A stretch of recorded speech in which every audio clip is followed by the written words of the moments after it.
Formula One returns to the Royal Park at Monza. It is round 14 of this 2021 campaign.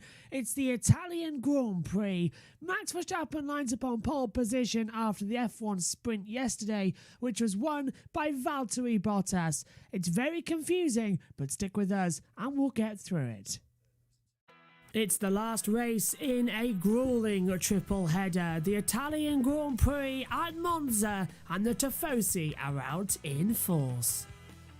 It's round 14 of the season then. After this, it's a 2-week break before the Russian Grand Prix. A further 2-week break just to give the teams an extra little rest before we go over to Turkey. Another 2-week break, and then it's the United States Grand Prix. A week off, and then Mexico, Brazil, and rumoured to be Qatar will form the final triple header. Saudi Arabia and Abu Dhabi round out the season in early to mid-December.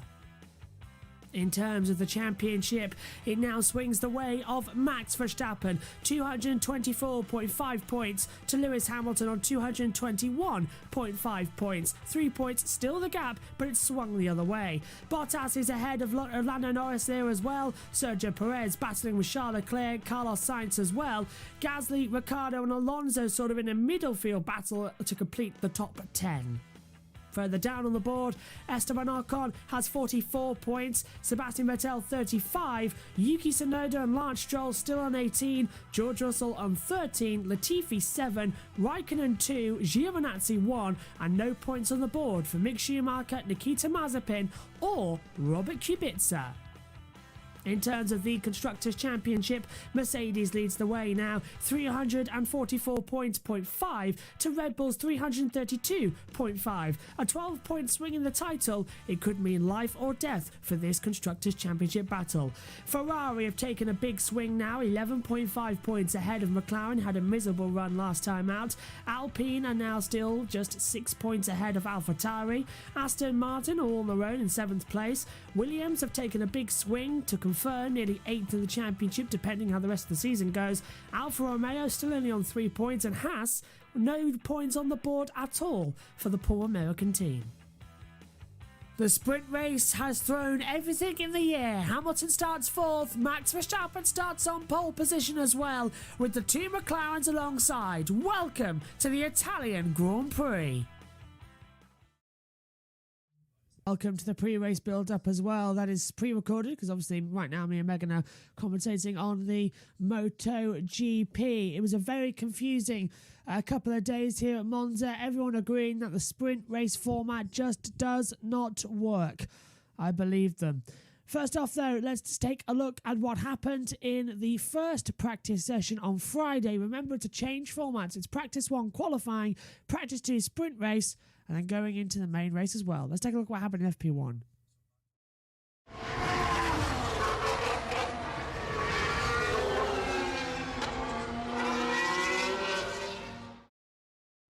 So the driver's only getting 1 hour then before the start of the qualifying session, the traditional 3 parts as well. It was Lewis Hamilton who led the way in the first practice as well. He was 4.5 tenths clear of Max Verstappen in second.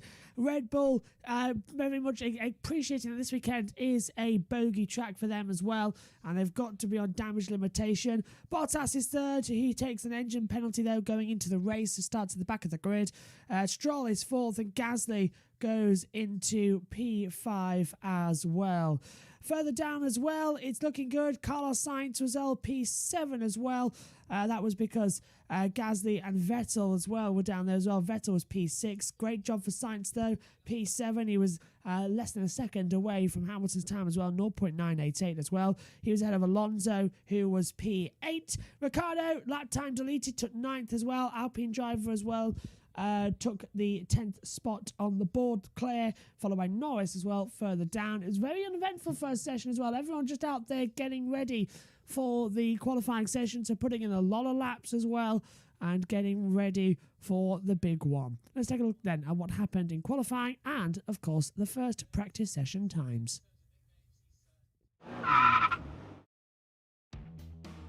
So Lewis Hamilton tops the first practice session on a 1:20.926. Max Verstappen is second at 1:21.378. Valtteri Bottas is third at 1:21.451.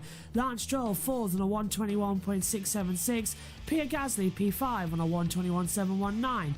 Sebastian Vettel is P6 at 1:21.824. Carlos Sainz is seventh at 1:21.914. Fernando Alonso 8th on a 1:21.926. Daniel Ricciardo 9th at 1:22.003. Sergio Perez rounds out the top 10 at 1:22.039. Charles Leclerc is P11 on a 1:22.102. It's Lando Norris in P12 on 1:22.103. Antonio Giovinazzi 13th at 1:22.270. Yuki Tsunoda 14th at 1:22.530. Esteban Ocon is 15th at 1:22.534. Robert Kubica 16th at 1:23.009. George Russell is 17th at 1:23.092. Nicholas Latifi 18th at 1:23.442. Nikita Mazepin 19th at 1:23.445. And Mick Schumacher is 20th at 1:23.551.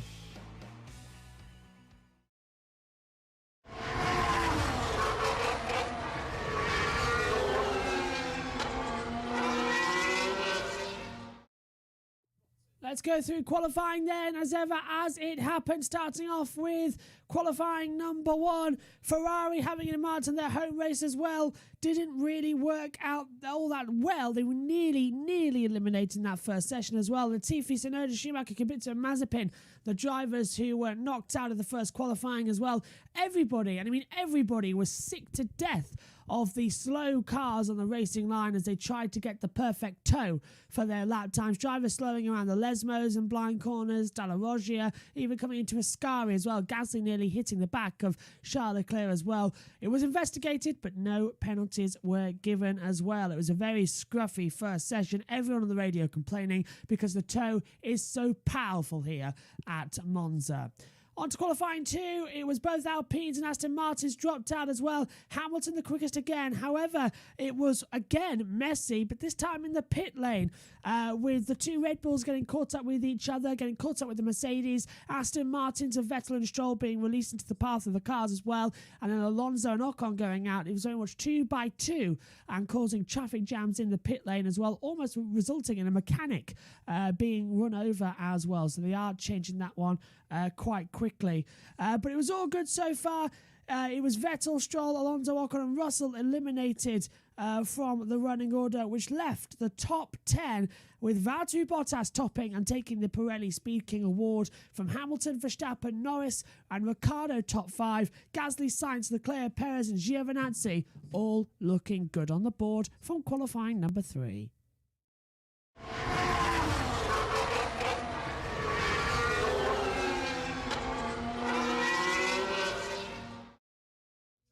On to free practice 2 then, and it was a bit, once again, bizarre, let's say the least. Hamilton once again topped the session from Bottas, Verstappen, Perez and Ocon, but the only big thing of consequence that happened in that session was the fact that the cars are now in parc ferme, so they can't do any changes. This practice becomes a warm-up for the sprint qualifying as well. But also what happened was very, very bizarre. Carlos Sainz coming out of the Ascari chicane as well, hit the accelerator and the back just dropped on him and he hit the wall hard into the wall, knocking off the complete front suspension of the car, brought out the red flag with 30 minutes to go as well. The team are with a big rebuild job to be done before we go into the sprint race as well.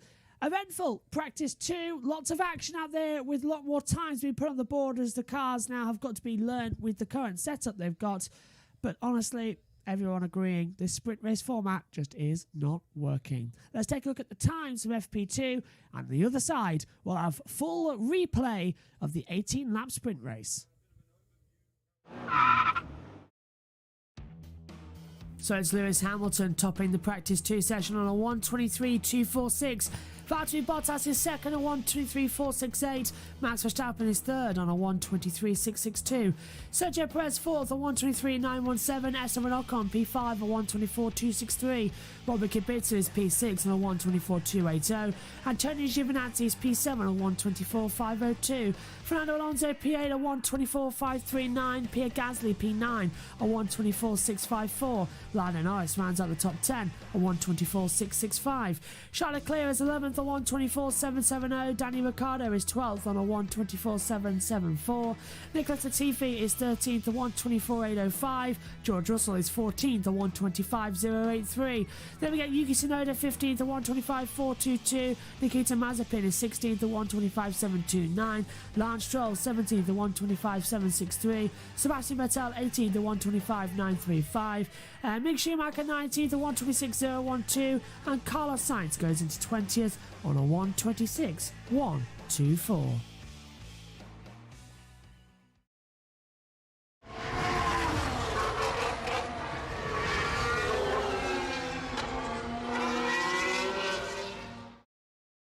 On the right of your TV pictures will be Valtteri Bottas. On the left-hand side will be Lewis Hamilton. Depending on the camera angle we're about to see, Nikita Mazepin brings the cars up to the back.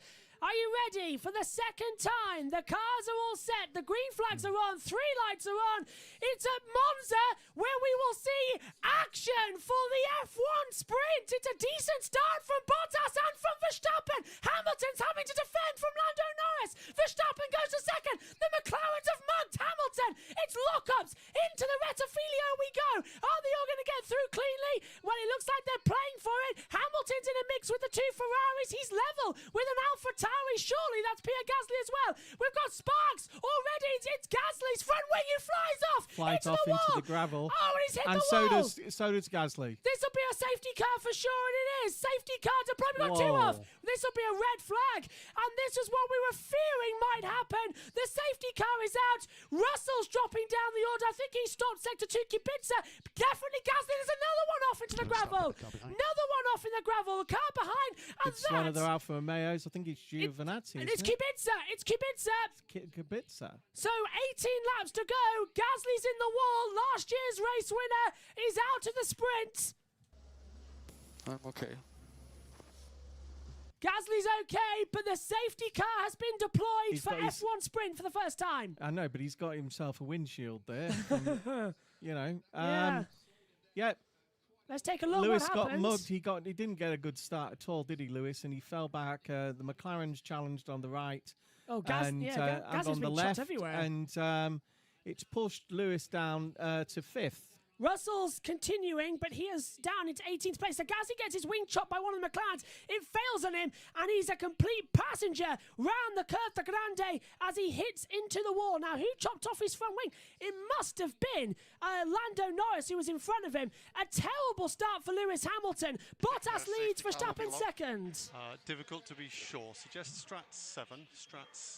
Well, considering it's an 18-lap sprint, they could red flag quite easily, really, and just get it going again. Hamilton was lucky not to be involved. Hamilton had a very poor start as well. He didn't get the launch, and Verstappen and Norris mugged him down towards turn 1, and it was Tsunoda who hit round Robert Kubica, and Kubica's stuck in the gravel as well, and Tsunoda's in the pit lane now with damage as well. Safety car out with 17 laps to go. It's lap 2, and the safety car is out. No sign yet, though, of the red flags. Doubt we'll need them, but a pit stop in a sprint race, and for the first time, a safety car deployed in a qualifying session. This is one of the things about the having a sprint race before the main race. You do get the situation where they realise that they start at the back of the grid if they have contact in the first lap. And that's exactly what's now going to happen to the 2 Alfa Tauris. Kubica's going to... Yeah. Could consider to go for soft. That's Kubica. Okay on our side. Has he got going? Kubica's got going, I think. Yeah, the Alfa Romeo's gone. Where's that gone? So there's the Alfa Tauri of Gasly's car being craned away. Still with the windshield. Attached to it, the boardings. I think Kubica's got going. He has. Kubica's got it going again. Well done. Look at the poor start that Hamilton had as we look at a replay. Low gear. Yeah, it just didn't work, did it? Low gear and just let the natural momentum of the car as you lift the clutch slightly. And everyone locked up as well. Now, trouble is most people try and welly it, don't they? It was Lando Norris who damaged the front wing of Pierre Gasly as well. Gasly's wing then explodes down through the Curta Grande. That was a very heavy accident as well. He managed to scrub some of the speed off, but that I've seen a car go off there, what was it, 2007? something like that, and it was a heavy, heavy hit. Driver tracker's broken, by the way. It's still not working. I think it's going to be pretty lengthy, so I'd happily box. That's Russell. Quali on. Russell saying the safety car's going to be lengthy, so he'll box. Sonoda has front wing damage. He'll be boxing. Russell's moved into 17th place after dropping down as well, but there's Hamilton as well. He was side by side with Gasly at the time, and Gasly's wing just completely explodes under the downforce pressure coming round the Côte de Grande. I mean, it is a 7th gear, 295-kilometre-hour corner as well. That was nice of Lewis. He was looking in his mirror to see how his friend Pierre Gasly got on. Here's Lando. Lando had a great start as well. He said he can fight for 3rd place. He just didn't expect Ricciardo to go around. Oh, it was Ricciardo who damaged the wing of Gasly. It wasn't Lando Norris. It was Ricciardo as Gasly went over the rumble strips and touched the back. So it's Ricciardo who damaged the wing of Gasly. And then Norris now down to P4. Ricciardo up to 3rd. Ricciardo started 5th. He's made a great start. But crucially as well, it's problems for Mercedes. Couldn't have done anything about that. That's Sonoda saying idiot as well. And really, I think Kubica had the racing line there, not arguably Sonoda. This is Gasly now. When have you ever known a racing driver admit a mistake? Fair point. Until after the race and they've seen the things and there's the front wing gone. Look, so there's the front wing damage. And then they still try and spin it. Now it's interesting as well. His front wing got damaged on the right-hand side, but it's the left-hand side that failed. It's like when you cut a leg off a chair, it rocks on the opposite direction. And that's exactly what's happened. And he just slams into the wall. So suspension done as well. Gasly will start 20th on the grid tomorrow. He's out of qualifying. So Noda got spun around.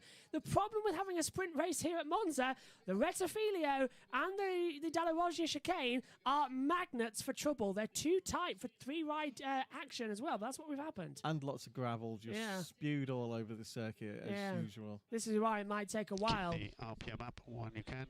Turn 1 is involving Gasly has been noted. So we have an hour to complete this sprint race, but it won't matter. The safety car's in this lap. I was about to say we have 53 minutes and 43 seconds remaining on the countdown clock that we can see up here, with 16 laps to go. That's the second one of these in Zandvoort as well. Yeah, they couldn't get the audience away from the car.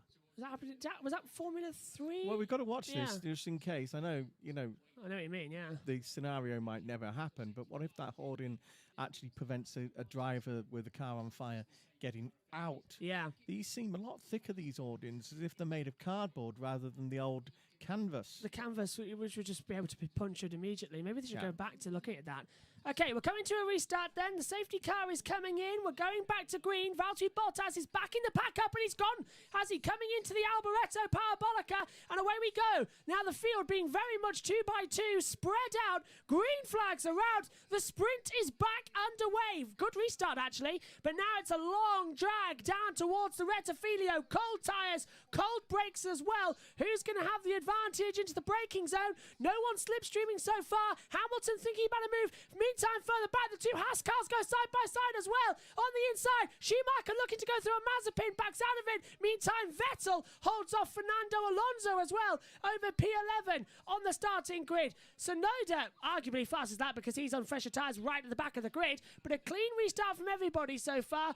And just backing off, Mazepin's ahead of Schumacher. Ferrari's looking for a little move on each other there as Russell has passed Mick Schumacher. More dust getting kicked up. Who was that? Looking up further back into the Dalla Roggia chicane. I can't see which one of it is. Surely that wasn't Sonoda again, as Alonso goes through the inside of Vettel down at the first Lesmo and gets through. Whereas in F3 they've been locking up at the corner before. Yeah, and they've kept through. So it's Kubica again.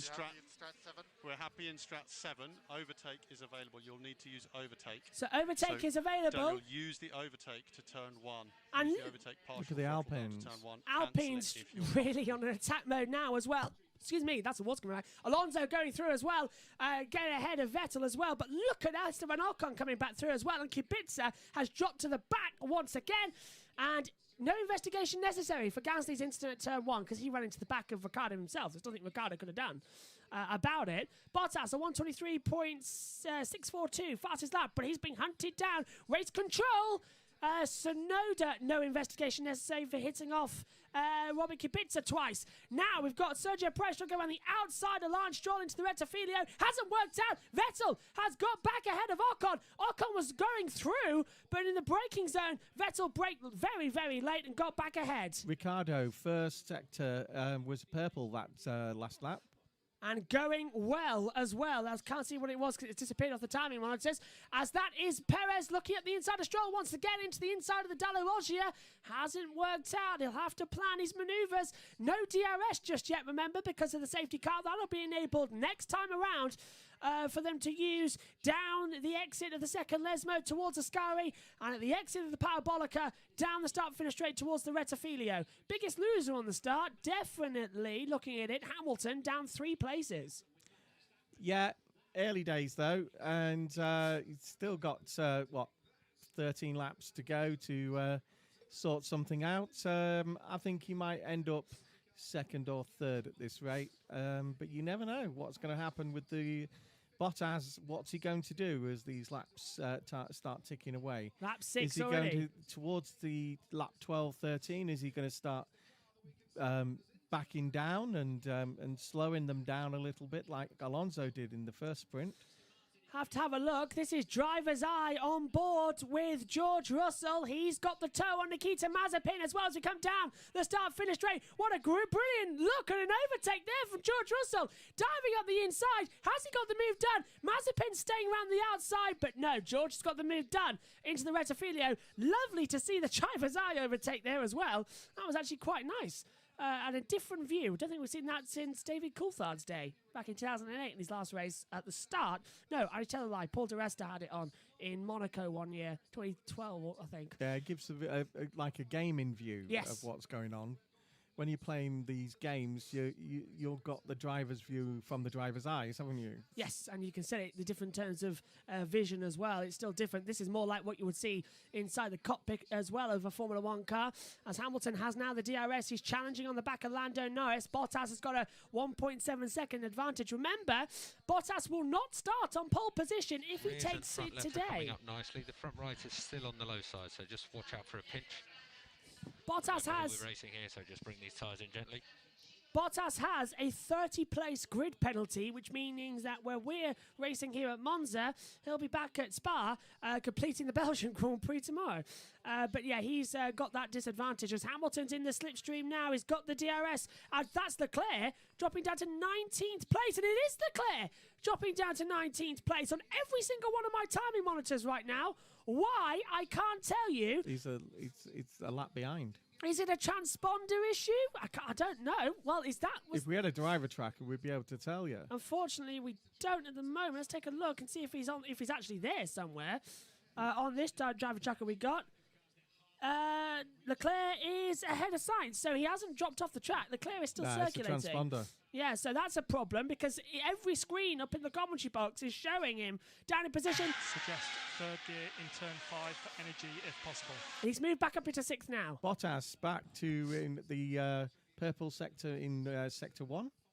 As I was saying, if he wins the sprint race, he'll get the gold medal, but he will not start on pole position tomorrow. It will be Verstappen on pole with Ricciardo second and Norris in third. Hamilton will start 4th on the grid, right behind Danny Ricciardo. So Hamilton has got to improve and get up there because he cannot afford Verstappen to start on pole position. Ideally, Mercedes wanted him to win the sprint race today and Verstappen to finish in 4th, meaning that the championship actually going into tomorrow will be exactly level on points. There's 3 points between them as well. And going into tomorrow, it would be level as Lando Norris under pressure, this time from Lewis Hamilton, coming into the Rettifilio. Hamilton just playing with him a little bit by looking to the inside. 11 to go. I can't see Lewis getting past these McLarens that easily. Well, they're on softs, of course. We have like a massive amount of relocking in turn 1. Let's try multifunction A, PED 3. That's PED 3 for Schumacher. front engine braking. And Norris is actually on a set of softs that had already done 3 laps before the start of this race. So Hamilton's on fresher mediums, but the softs at this stage still have the better advantage. Oh, Norris being warned of track limits at turn 11. That's the exit of the Parabolica. So they've spotted it's come up on their monitor once. They don't want it happening again. So he has now been warned about that as they come down under the Retroposta towards the Ascari chicane.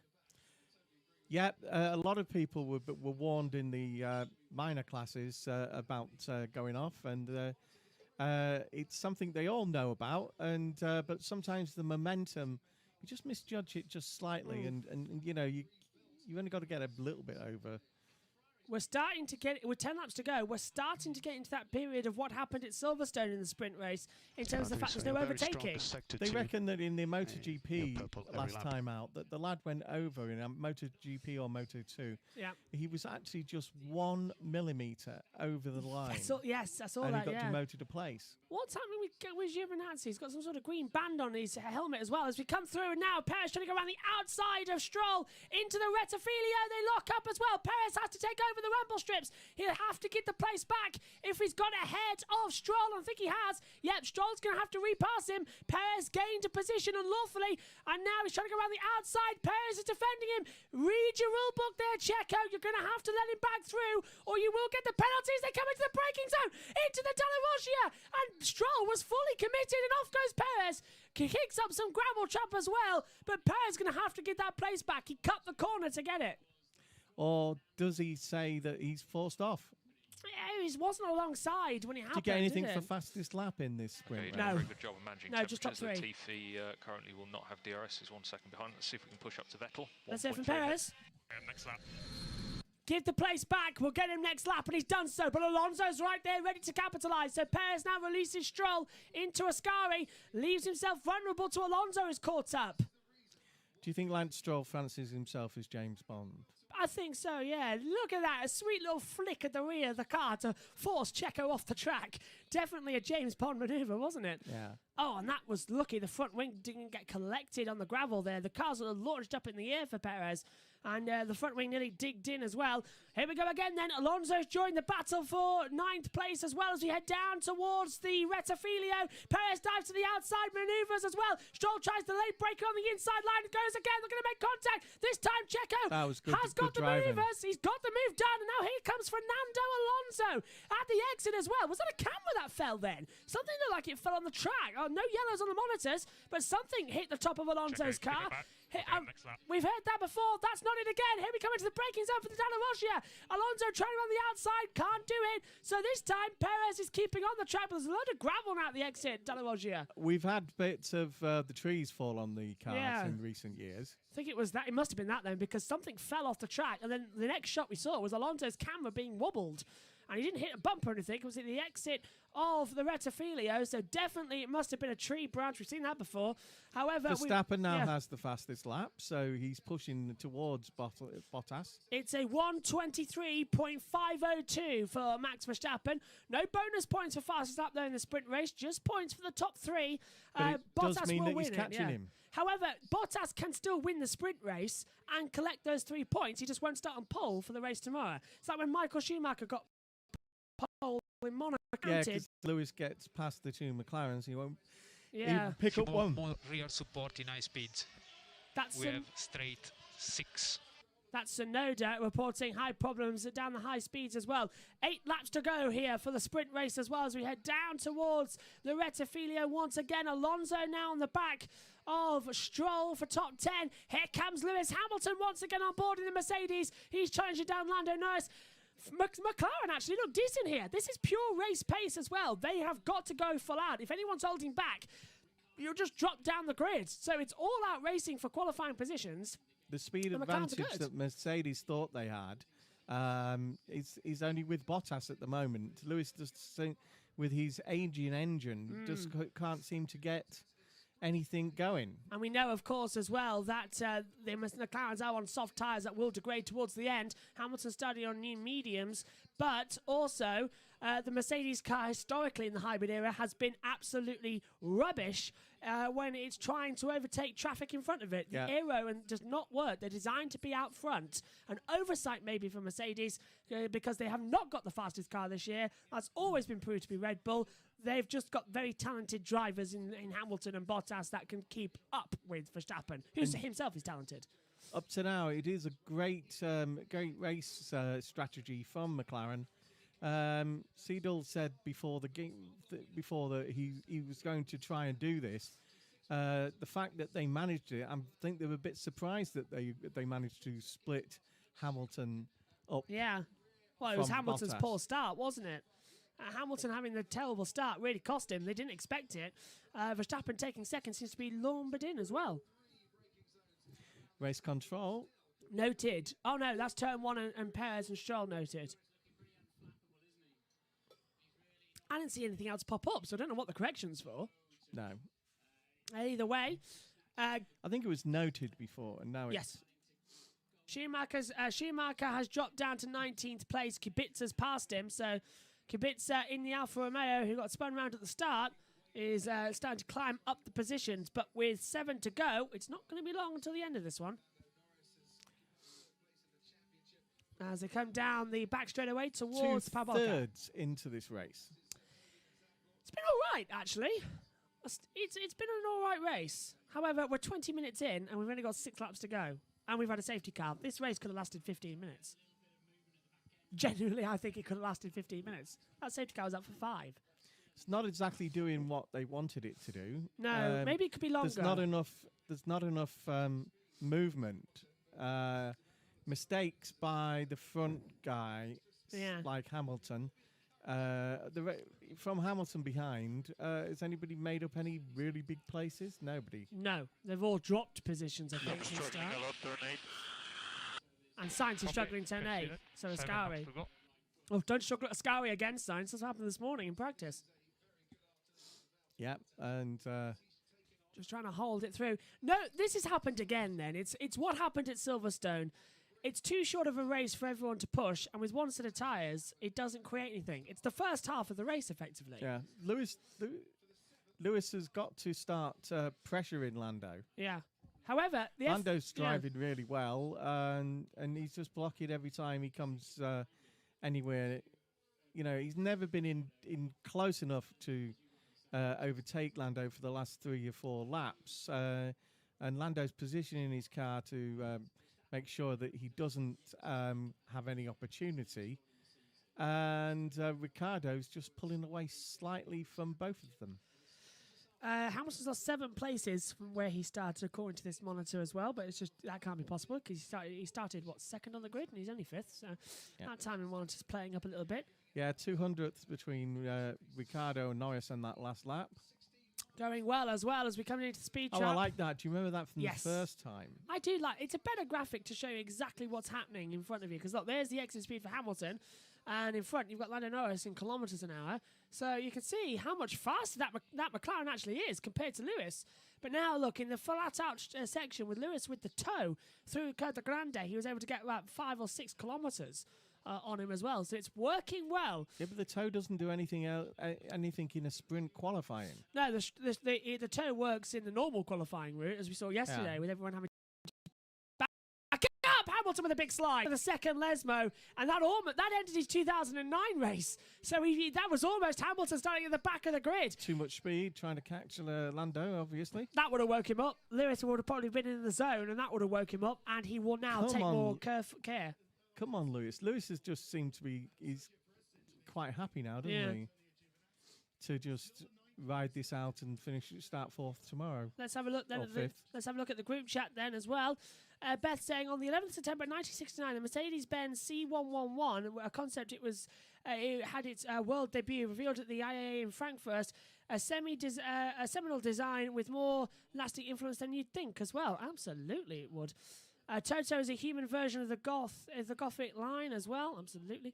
And Where is Synth? I watched both F2 races and they were awesome. I don't think he's watching the sprint race at the moment. He's usually out either racing at this time. But Perez and Stroll under investigation now. So that thing that was noted at turn 1, and it's now been investigated because I think they want Stroll that he forced him off the track. Yeah. So yeah. First time in F1 history, we'll get medals at the end of this race. No more coral reeds or whatever they were. That was Gimme. Yeah, it's medals now. Gold for first, bronze, silver for second, bronze for third. And I think Verstappen has received a gold medal for his win at Silverstone as the replacement. So it's medals for sprint races, trophies for the main race. That's all right. I can live with that. Used to get a little wheel. That was the Pirelli Speed King Award that was awarded to Bottas yesterday, yeah. Bottas equals the all-time record with Lewis Hamilton for the Pirelli Speed King Award at 1 apiece.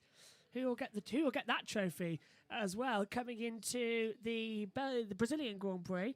Actually, it's not the Brazilian Grand Prix, is it, this year? There is no Brazilian Grand Prix this year. It's the Sao Paulo Grand Prix. Toto is a goth, according to Beth. He's more like a Terminator. Gothic Terminator. Imagine that. Oh, dear. 2 laps to go then. 3 laps to go, sorry, at the end of this one for the F1 sprint. Hamilton's closing in on Lando Norris. So Hamilton is going to start 5th in the race as well. That's a shocking one. 2 laps to go. I can't see it changing. I can't. It's happened again. One set of tyres. It's not enough. As Perez tried to get ahead of Giovinazzi, maybe Perez can make up a good manoeuvre. Where did he start this race, Checo? P9, and he is P9, so he's pretty much kept exactly where he is after falling back at the start. Yeah, I was hoping for a lot better than this. Actually, it's the first half of the race was all right. But I was expecting like when Alonso held everybody up, and then it juggled up. The 2 McLarens that day managed to get free from the Alonso trap. And set a challenge I off, can say this because Megan hasn't decided to come today, so yeah, she's say what you like about Fernando. She's probably watching as well and probably scouring right now as well. But this is a very unusual sprint race as well. It hasn't really... Don't think it's worked this time. It was Silverstone was... Let's Red Bull. I was hoping for better than this. Michael, why is that under investigation? Because the stewards are having a look if you gave the position up A, quick enough, and B, if there was no lasting advantage of it further, so they're just having a much better... It wasn't. There was a whole other straight before we got to a DRS lane and overtook. And also, Michael, we have to have a period of time to make sure that giving the position back is the right thing to do. And as soon as we did that, we gave it up in a very vulnerable way into turn 8. No problems. Thank you. I'll pass that on. Case for the defence. Jonathan Wheatley. He's right, though, isn't he? They waited. Jonathan Wheatley, I write the rules as I go along weekly there. Well, he was the one who suggested a red flag, didn't he, in Baku, yes. and it came up. Yeah, Jonathan Wheatley, he was acting as the 4th steward this year. He's the 4th official, isn't he, at the moment? There he is. Yeah, but he's doing his job. Completely, that's the thing. I've got no problem with Jonathan Wheatley. And I agree with him, I think more people should challenge him. I agree with this, because why are you investigating Sergio Perez for a lasting advantage? Because he went for a move, Stroll was there as well, so he had to take avoiding action, otherwise there wouldn't have been contact. And as soon as they made sure it was safe, he let the position back, and they almost got passed by Alonso. But he did hold him up a bit before he gave that position back. No further action. So they've heard that, and it's now no further action. Jonathan wins again. That's his 3rd win of the year, of course. Wow! He got the drive-through. If he got maximum points for this, he'd be in the lead. Final lap then of the F1 sprint. 1 to go here. Valtteri Bottas leads. He will take pole position, but will not start on pole position. He has to start at the back. He'll collect 3 championship points. But do not pass go and do not collect pole position. He starts 20th, so Gasly will start 19th. And Verstappen will inherit pole position for the 2nd sprint race running. Bottas will win. Verstappen will start on pole. And if you want to confuse your fans even more, throw that into consideration. Surely, I think we should ask if Jonathan Wheatley can come and do an Ask Jonathan Day. That'd be quite good, yeah. So that we all could know the rules. If he spends his Christmas like he spends mine on January 31st until the end of the month as it's well, always been the same regs. In Formula One. The rules are there in black and white, and then interpreted in a million different ways by all the teams. And everyone looks for the loopholes. So Hamilton is going to start the Italian Grand Prix 5th, despite topping both of the practice sessions and starting 2nd on the grid for the sprint race. A bad start in the sprint race has meant he's going to cost it now. Valtteri Bottas, he got the sack in the middle of the week, and in front of Italian fans, he will go to an Italian team in 2022, and he's won at Monza. Bottas wins the F1 sprint. He will start at the back of the grid tomorrow. Max Verstappen finishes second and will take pole position. Daniel Ricciardo will start second on the grid. He gets 1 World Championship point. Norris will start third on the grid, and Hamilton starts fourth. Then it'll be Leclerc starting fifth. Sainz is sixth. Giovinazzi 7th, Perez 8th, Stroll 9th, and Alonso 10th as well, judging by the fact that Bottas has to start at the back of the grid. Bottas wins the second F1 sprint. He gets 3 World Championship points, but he will not start on pole position. He will start at the back. But that's the first win Valtteri's had in any form, sprint race or race, since Russia last year. Well done, Valtteri.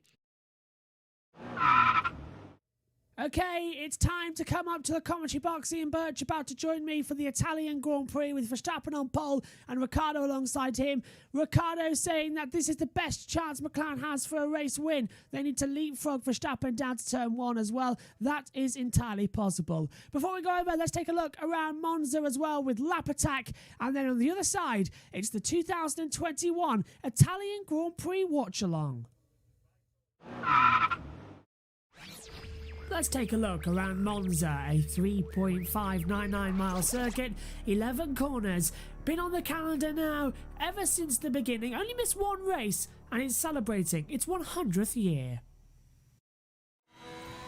Starting at the exit of the Parabolica, it's an important step to get a good exit and carry the speed all the way down as you start the lap down towards turn 1. The Rettifilio from 8th gear at 350 kilometers an hour, break down all the way to 2nd gear at 90 kilometers an hour.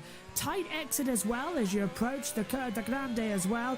Rise up again at the exit of turn 3. You're doing 7th gear, 295. Before you come into the Dalla Roggia chicane, you brake from 8th gear, 330 kilometers an hour, down into 3rd gear at 130 kilometers an hour. Rising up to the 2 Lesmos then, the Curva di Lesmo 1, 5th gear, 200 kilometers an hour. The 2nd Lesmo slightly banked on the way in as well, 6th gear, 270.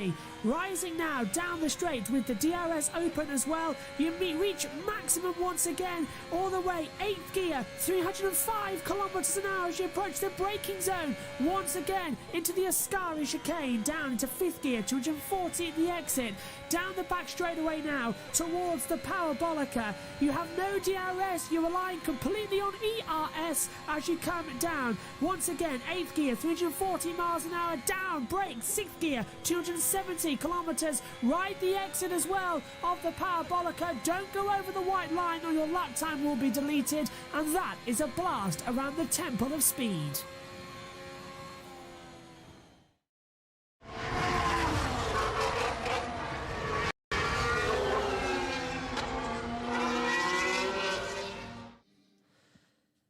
And we are all set for what is hopefully going to be an Italian Grand Prix to remember. Mainly because it is so mixed up. For the 100th anniversary of this Grand Prix in this legendary Monza circuit, a sprint race was added. That sprint race has completely changed the complexion of the weekend as well. Verstappen starts on pole position with Ricciardo alongside him. The first time they've lined up on the front row together since 2018. Hamilton drops back into 4th place as well. The 2 Ferraris are happy. In Ferrari Town as well, they start on the 3rd row of the grid. And they've got the record here at their home circuit. 19 times they've won around this 3.6 mile circuit. That's 5.793 kilometers. Top speed here, 225.2 miles an hour.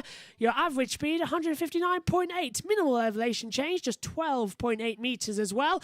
And the start is always critical. Like we saw yesterday in the sprint race, Gasly as well, the previous year at the Rettifilio, made contact with Alexander Albon as well, down at the first corner.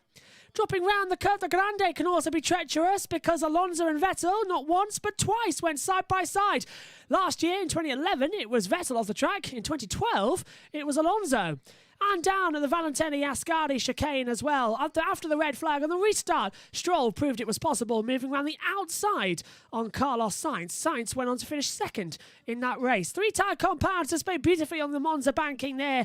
It's the C2 hard, the C3 medium, and the C4 soft tyres. Expecting no rain, so we don't need the blue wet or green intermediate tyres. Let's take a look at how they line up on the grid then for the Italian Grand Prix, the 14th round of the season. Max Verstappen on pole position as well. It's his 11th pole position, but this time he didn't actually earn it. Alongside him is Danny Ricciardo. The second row is Lando Norris alongside Lewis Hamilton as well. Row 3, an all-Ferrari affair. Charles Leclerc is alongside Carlos Sainz. And then on row 4, we see Antonio Giovinazzi and Sergio Perez. The fifth row of the grid sees Lance Stroll and Fernando Alonso round out the top 10 as well after the sprint qualifying. And then it's Sebastian Vettel and Esteban Ocon on row 6. 13th and 14th on the grid in row 7, or Williams affair. Nicholas Latifi ahead of George Russell. The first time Latifi has out-qualified George Russell at Williams. Starting from the pit lane due to a problem late on, Yuki Tsunoda down on 15th, and Mazepin starts 16th. Kubica and Schumacher on row 9 in 17th and 18th. Bottas starts at the back of the grid for a penalty, and the other AlphaTauri of Pierre Gasly also starts from the pit lane as well. Late drama as well with the fact that Yuki Tsunoda has had to start from the pit lane. Engine problems, we understand, and a fire-up issue. And the same practically goes for Pierre Gasly. They were slow on the way to the grid. Ian Birch alongside me for the race, as well as Megan takes one off. She was just in the MotoGP race as well. But still, it's an all-chaos race coming in forward, isn't it? Is it is it going to be one of those races where friendships that have been a long time in the making end? That's a good point. Danny Rick. Oh, let's hear from Leclerc, sorry. Hamilton on the hard. That's a weird choice from Lewis. I think this is because we're just hearing. Starting on the hards. Oh, this is the tyre choice. Because of the sprint race, of course, you have a free range of tyres for this race. And Charles doesn't like the idea that he's starting on the hards. Well, who is starting on the hards? Hamilton is starting on the hard tyres, as is Kubica, as is Bottas and Gasly. Everybody else is starting on the brand new medium compounds. So Charles wanted the hards and didn't get them. Yeah, and he's got the mediums, so he wanted to go long. So now we know the Hamilton's plan. He wants to go long in that first stint and overtake Verstappen. There they are, look. Top 3 on mediums, Hamilton hards, everyone below on mediums until Kubica, and Bottas and Gasly.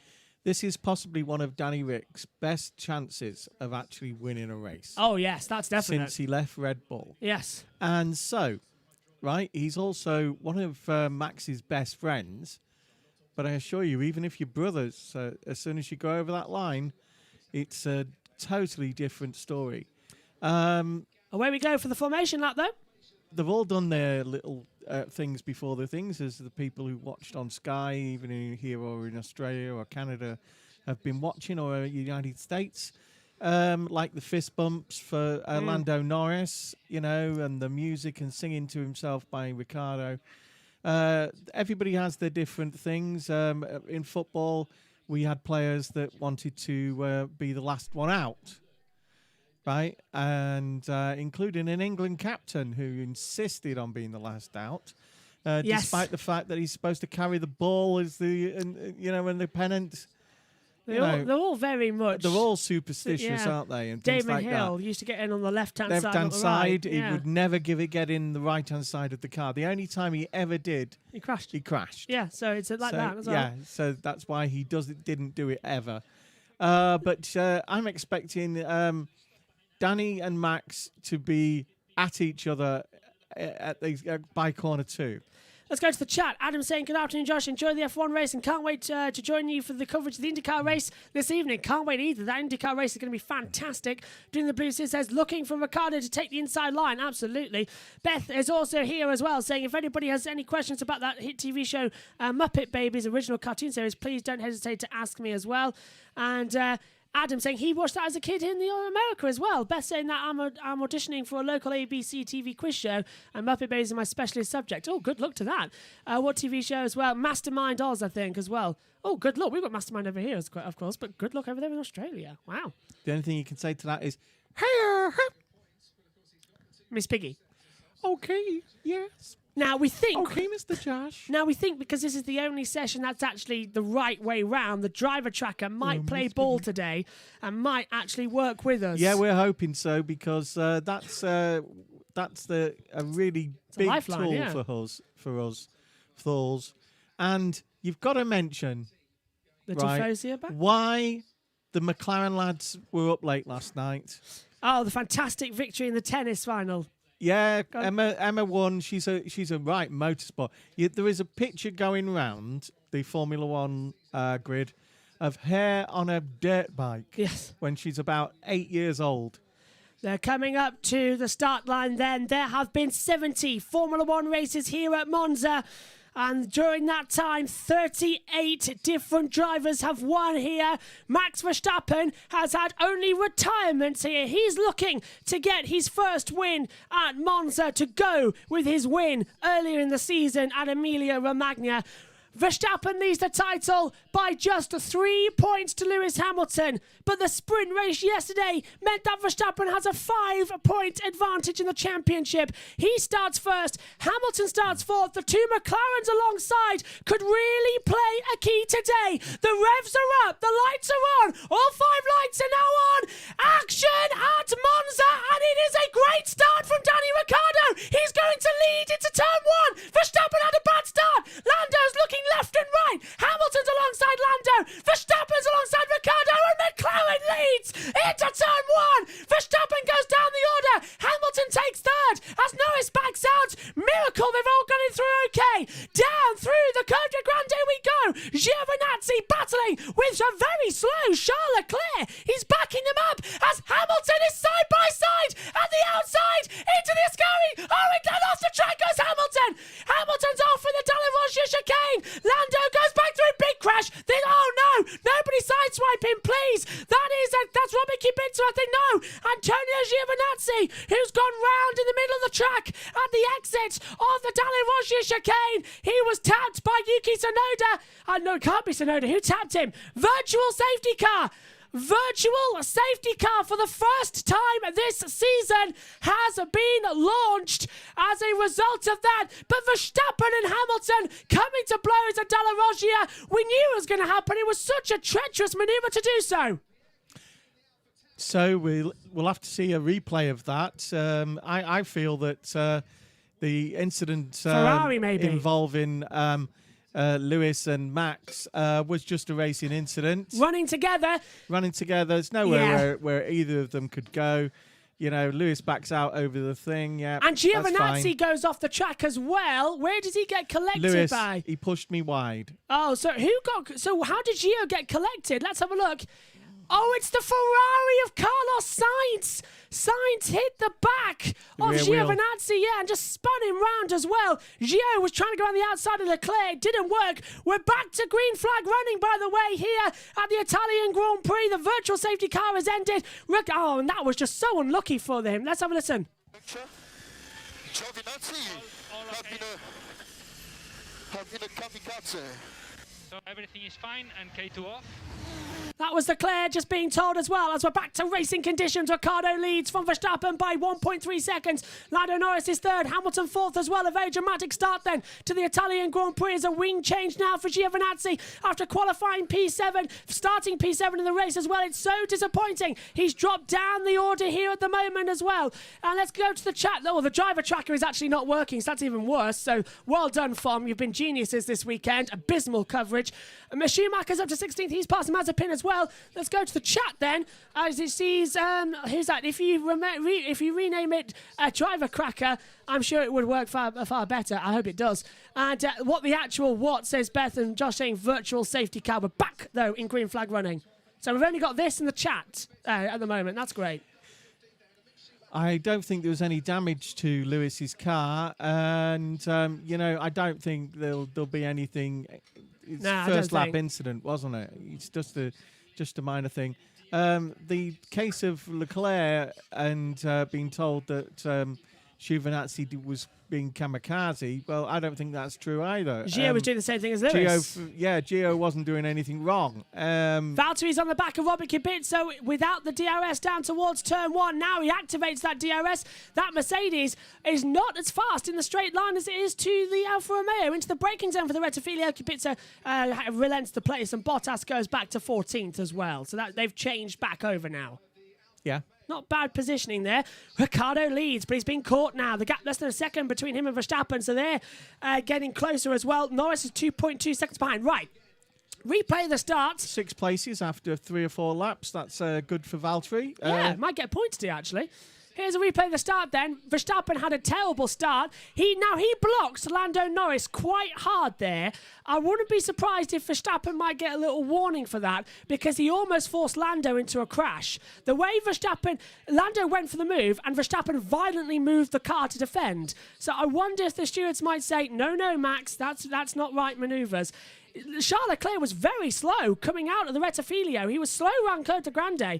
Only right that Giovinazzi went for the move and then had to go off the track. The trees obscure the Hamilton incident. Looking from that angle, I can see what Lewis means. Yeah, he forced him wide, didn't he in the mid-corner? He took the corner very softly. Yeah. Oh, no, almost like Lewis did to Sebastian Vettel a couple of years ago. Max knew. I still think he'll get away with it. Yeah, Max knew what he was doing there, didn't he? Max is a hard driver, isn't he? You know. That's almost identical to what happened with Sebastian Vettel and Lewis Hamilton in 2018, but this time Lewis didn't get spun round. They were rubbing wheels, yet he made zero effort, didn't he, Max, to give room on that corner as well. Yeah, if these cars were diesels, they'd be fast and furious, wouldn't they? Oh, very good. Oh, or a van. Well, Giovinazzi came back on the track in a way that Sainz had nowhere else to go. Now, what happened with who was that? That's Lance Stroll. Yeah, Stroll forced his way through, and the safety car came out. In the same vein, Stroll just bolted off into the distance. As did Alonso. And Latifi. Okay. Oh, well, dear. So that's Stroll, Alonso, Ocon, and Latifi going through as well. And that is a replay there as well. That's a great camera angle. That was a great camera angle. That was the right place, right time, wasn't it? Why can't we have that on the live broadcast? Look at this then. Back to the front. Lap 4:53 already. Now, the record here at Monza is a 1 hour, 14-minute race. If we beat that today with a 1 hour, 13-minute race, it will be the quickest F1 race in history. So keep on for that in terms of the longest race to go to full duration. Not counting, of course, Spa, that lasted about a lap. Now, the DRS is open for Max Verstappen. He's slipstreaming behind Danny Ricciardo as well. I think McLaren have got a great strategy battle going on here at the moment because they can really hold up Verstappen and Norris in this Verstappen and Hamilton in this first stint of the race. They can really stay together. So I'm enjoying it. That's good. Everybody should enjoy what they were watching. Is this better than the sprint race? No. What sprint race? Pierre Gasly's out. Oh, do you mean the car? Oh. The car procession. Sorry, Tsunoda's out. Tsunoda has not started this race. No, he didn't. Pierre He's out. He's been out all the time, look. Yeah, he did not start this race. And Pierre Gasly did start the race, but has now retired. So Pierre Gasly is out. Both AlphaTauri's out. It was joy, wasn't it, last year when they won here, and now it's out. Everyone will remember these scenes. No investigation necessary between Hamilton and Verstappen, so they've been lobbied on the radio. I agree. You know, it was just a first lap incident. Go back to the old days, and you know every single one of them was doing things like that. Well, even the back markers, Salazar and Piquet making contact with Piquet. It's like in football. Football has been so sanitized now that you can't virtually make a tackle. Definitely not a tackle from behind. You could consider right-hand toggle for turn 7. Giovinazzi and Sainz is under investigation by the stewards as well. That's just come up on the monitor here as well. And Gio Dangerous coming back on the racing line. So they're even talking to him at the moment as well. Do you know, at this rate, they'll make rugby not a contact sport. Probably would. They probably would try as well. There's no slipstreaming going on. This race, 8 minutes in, immediately better than what we had in the sprint race yesterday. They're not, because we know it's a longer race as well, it sort of helps out, doesn't it? That you're not thinking, oh, this is the end. What's Bottas up to? He's passed Russell. So the man who will replace him at Mercedes next year, Bottas goes by. I know he's a nice lad, but you must have enjoyed that. I was just thinking to myself, is Valtteri because smiling? George had a late night watching Emma win. Yeah, is Valtteri smiling? I thought he might give him a little wave or one seat for lunch going on, but he doesn't, does he? As they come out, Lando is very wide at the exit of the second Lesmo into the DRS zone. Hamilton has opened up the rear wing, but so has Max Verstappen. Gap to Sainz in the corners. Oh, Verstappen. To get close. Oh. Yep, understood. They just have to wait for an opportunity. That's Verstappen saying it's really hard to get close. That's great. There's a great bit of video from Silverstone where Emma is being taken around in a hot lap in one of the hot lap cars. He's throwing her around all over the place, you know. Danny's Rick. And she's absolutely loving it. She's a Danny Rick fan. Yeah, she's absolutely a Danny Rick fan, and he missed her at Silverstone, and he's offered to take her around himself in one of these cars one day in the future. I bet she's enjoying this race here today. Then that was the first virtual safety car of the year, by the way. She was brilliant last night. Yeah, you know, and so was the other girl. Didn't take that long. Layla was complaining a bit at the end, but. You're 19 and you've just lost a major Grand Slam final. You know, it's understandable that you'll have mixed feelings. Have to wait for an opportunity. We've already heard that radio, so yeah, it was all right. Absolutely brilliant. Me and your mum enjoyed watching it. When Mum wasn't telling you to turn it off because every time you started watching, she wasn't doing so well. Yeah, that was always the case. But nobody, you know, we don't affect these racers, and we didn't affect her. You know, it's people have a bit. Yeah. There's some what we were saying about the way that the McLaren lads have different things that they have to do. Yeah, it's just superstition. I'm actually really annoyed that this driver track has not been working all weekend. It never works on a sprint weekend. Well, be calm. I've noticed. Be calm. No, it never works. I'm really going to have a conversation with the media department. Shall we get George Harrison LP out? Shush. Back to the front. Back to the front. As Ricciardo has got a 1.3 second advantage now over Verstappen. So remember, they all started on brand new tyres. And Hamilton's on the hard, so maybe that's explaining why he can't get through. The Tiffy. Can I go sock 6? We need to stay sock 7 if we want to use K1. That's Mazepin. Sock 6 for sustainable running. And a time penalty for Antonio Giovinazzi. So Giovinazzi has been given 5 seconds for presumably rejoining the track in a dangerous manner. Unsafe rejoin, yeah. Beth says Hamilton's driving is so smooth when compared to Lando's, right? Lando didn't go to the Jensen Button School Academy finishing school. Yeah, Jensen right? and Lewis. Jensen has so many. Checo, Lewis has helped Checo. He's helped Ricky, Danny Rick, you know, and things like that.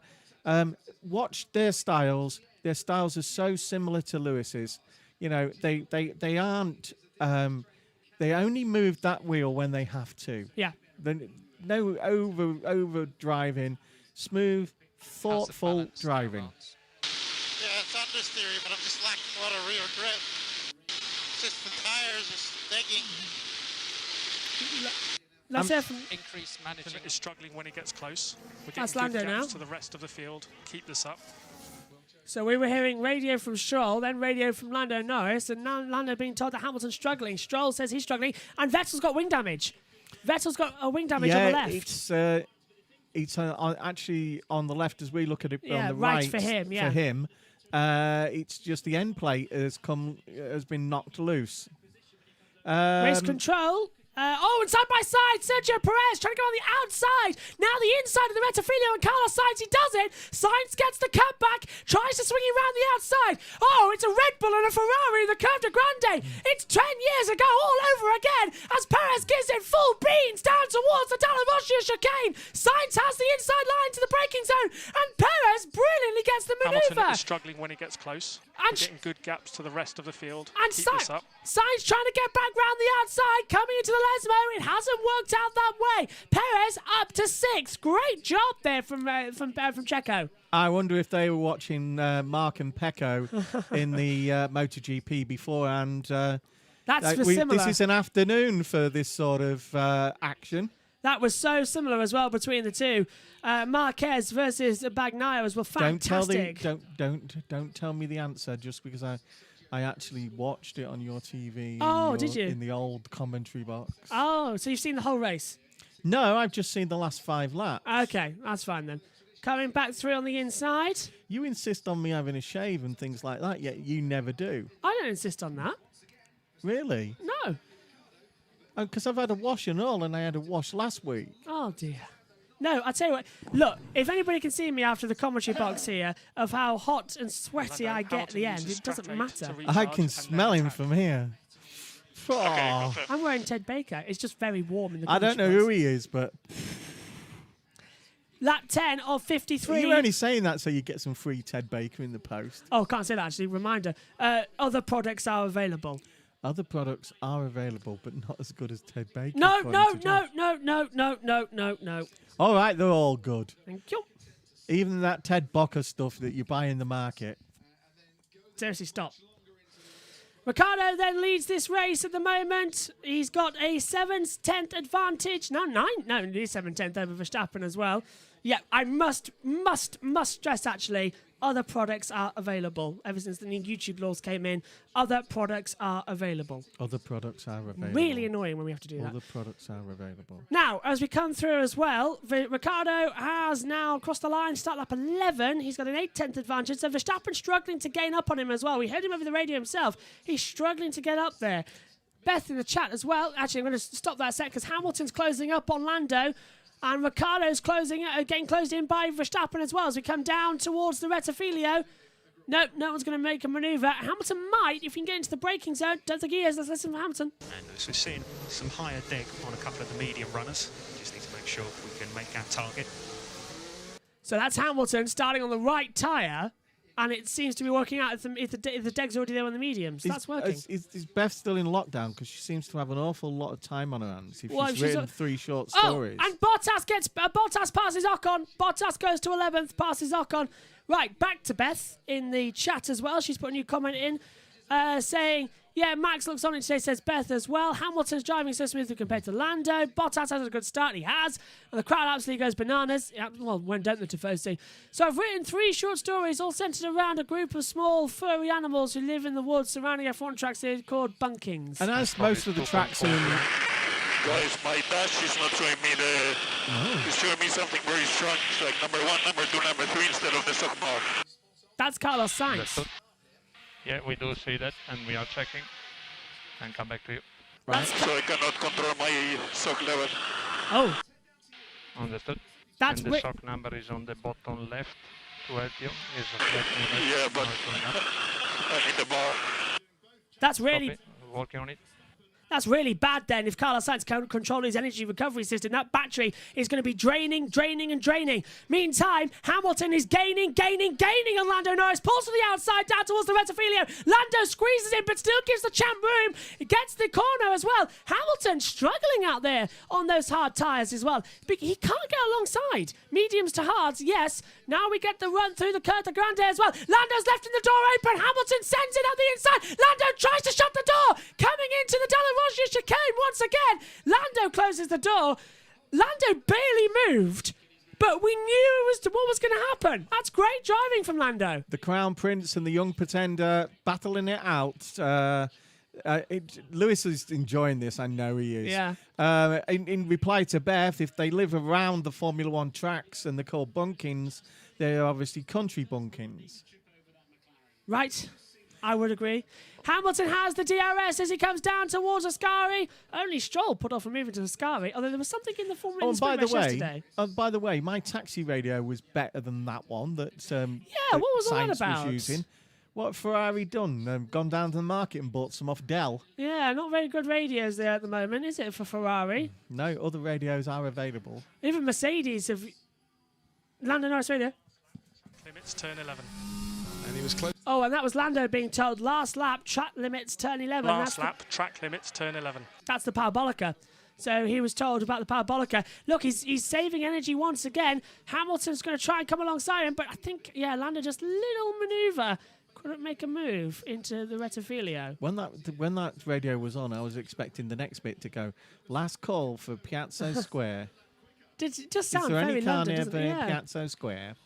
Very calm, isn't it, at the moment? 1 hour, 41 minutes to go in the left on the clock. 1 lap 13 of 53. So, and now side by side, Valtteri Bottas getting ahead of Nicholas Latifi for P10. Bottas up to 10th. 13 laps, and Bottas gets into the top 10 points paying positions Next, as well. Alonso. And that gap is 2.071 seconds at the moment. So that'll be easy to go through as well. You see, Valtteri has got something to prove now that he's been effectively fired. And if you say that to Toto, he goes, "We don't fire people." Yeah, I must remember that. You know? Yeah. We redeploy. Lando, how's the pace? How are the tyres? Yeah, Nothing happens phase until one, we phase two. redeploy them. Tyres okay, just struggling with them being so hot. Well, you can see, can't you, that the tyres are gone. Look how much sort of degrading they've got on the inside, front, left there. Right for the driver, left for us in the pictures. All compared to started on Hamilton's. completely new tyres, didn't they? Not one of Yes. them was on anything used because, as you said, Sprint race. because it's a sprint race, you get a free tyre choice for the Sunday. So Hamilton's lap is across the line. Both change over to 13. Hamilton on the hard. He's a lot closer now in the DRS zone. In towards the Rettifilo. He thinks about a move on the inside line. Can't get it. So Lando again keeps ahead. Let's hear from Lando. I'm using a lot of power trying to do this. Understood. We see the same with everyone on the medium. Hamilton has to go long. Ideally, we do plan A, but with plan B target lap. Right, so it's a one-stopper, but stopping 3 laps later. I know that that Lando says that we're actually 5 plans. Yes. So they're sticking with plan A. Yeah. So which was if you got 3rd place. That could change again if Lewis does manage to get past him. It may go to plans B or C. Yeah, what was that? Plan A at the moment. Something's... Copy. Well, with all the trees that overhang the circuit here, Mark. Yeah, just being told as I well. was saying Something's that- flying around in the circuit. I Megan was spotted saying it that yesterday. yesterday. Yeah. That the trees that overhang the circuit are very picturesque, but they do actually drop things onto the things, including one race, a squirrel. Yes, yeah, even yesterday. He escaped, though. Yeah, there was something There flying. was a hare the other day. There was some form of tree branch just blowing around on the back straight towards Ascari. They might have to throw a virtual safety car for that one if they need to pick it up. You can't have it on the racetrack. I'd love to tell you if it was clear or not. Plan A. Plan A at the Well, moment. it's a mini chicane. Copy. Plan A plus 11. Just enhance the track with this mini chicane called a big branch. It's going to work at the big branch. Mickey Mouse? I'm not doing Mickey Mouse. No, you can't anyway. We'll get sued by Disney. Again. What do you mean again? Well, I had to work at the Disney shop for 3 weeks to pay for the last time I did Mickey Mouse. Poor you. Best of it is our nearest Disney shop is 40 miles away. It used to be in Hull, didn't it? Then it got moved. Yeah, And I had to go on my bike. Sheffield. No, it's York now, isn't it? You said on your bike. Who's this side by side? Oh, and Vettel! And Vettel Alonso! touches Alonso. And Alonso gave Vettel 0 room down to the Della Roggia, and they made contact. Oh, it's Ocon. Sorry, it's Ocon. What? Yes. Esteban Ocon. Yes, Ocon. Well, that's Ocon with Alonso's number then. Yeah, it's because he's Vettel is behind Ocon, of Yes. course. Let's listen. Last time we looked, he was behind Alonso. Pushed me off the track. I think you saw that. Told you. No room, pushed me off the track. He did. Take another look at it from the Della Roggia. So Ocon gives Vettel loads of room. We came to that very late as well, which is why we couldn't identify the drivers. So Ocon squeezes Vettel, gives him 0 room. That could have been a big accident, similar to 95 with Damon Hill and Michael Schumacher. Oh, that was so stupid as well from Esteban. He should have used his mirror.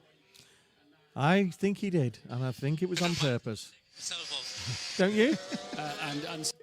He Not was sure, moving to yeah. the right, and obviously with the contact, he moved even further to right. Yeah. There's That's no a need tricky to one. take that line through that corner. No. So he saw him coming. They've all been doing it today as well. This is what I find Yeah, they're absolutely getting a fantastic. bit rough. And it is under investigation. Well, I could have might as well taken himself off. Oh, Vettel saying could have turned himself off there. Well, it's under investigation by the This is stewards. Ocon. How many chances have you had in the past to, Yeah. he needs telling. Grand Prix winner, but defensive driving still And I'm being to be an worn. hypocrite because 1 minute I'm turning around and saying, you know, they should be allowed to get a bit. There's a limit. Yeah. Yeah. But that was too much because you could see he actually turned in. Yeah, our picture breaks up on the monitor there.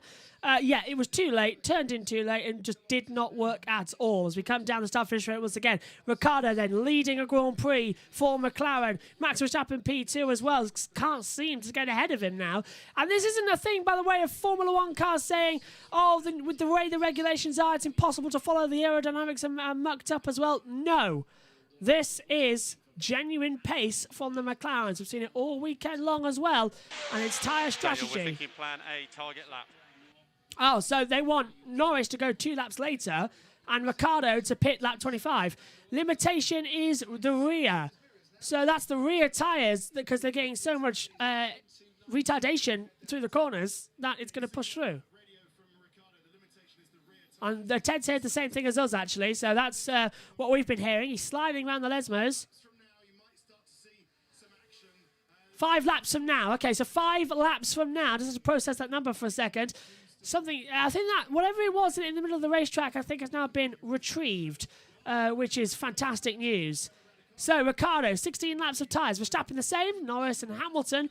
Hamilton can go longer, so the top 3 have got to push. And of course, they didn't know what other starting tyres were, so they couldn't plan for it like they usually do. And Verstappen's mediums are going off. There's a hole in them. There is a hole. Look at that. There is an actual hole in that tyre deep in the carcass. So Verstappen's tyre at breaking point. Front, holding 26, Yeah, 6, what is it? 23 that they're supposed to go in and he's for that to keep stuff tyre. behind without too much hassle. If you can push it, lap 27 would be ideal for a one-stopper. So got to see. Beth, let's hear from Verstappen. Rear start sliding. Rear start sliding. Same message from Daniel just now.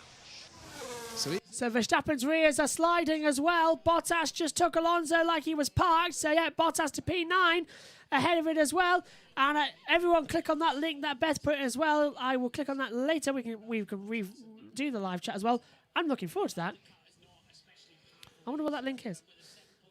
I'll have a look on my other phone because I can't click on the computer, otherwise it'll take me everywhere. If she's serious, then she also needs a good illustrator because children's books need illustrating.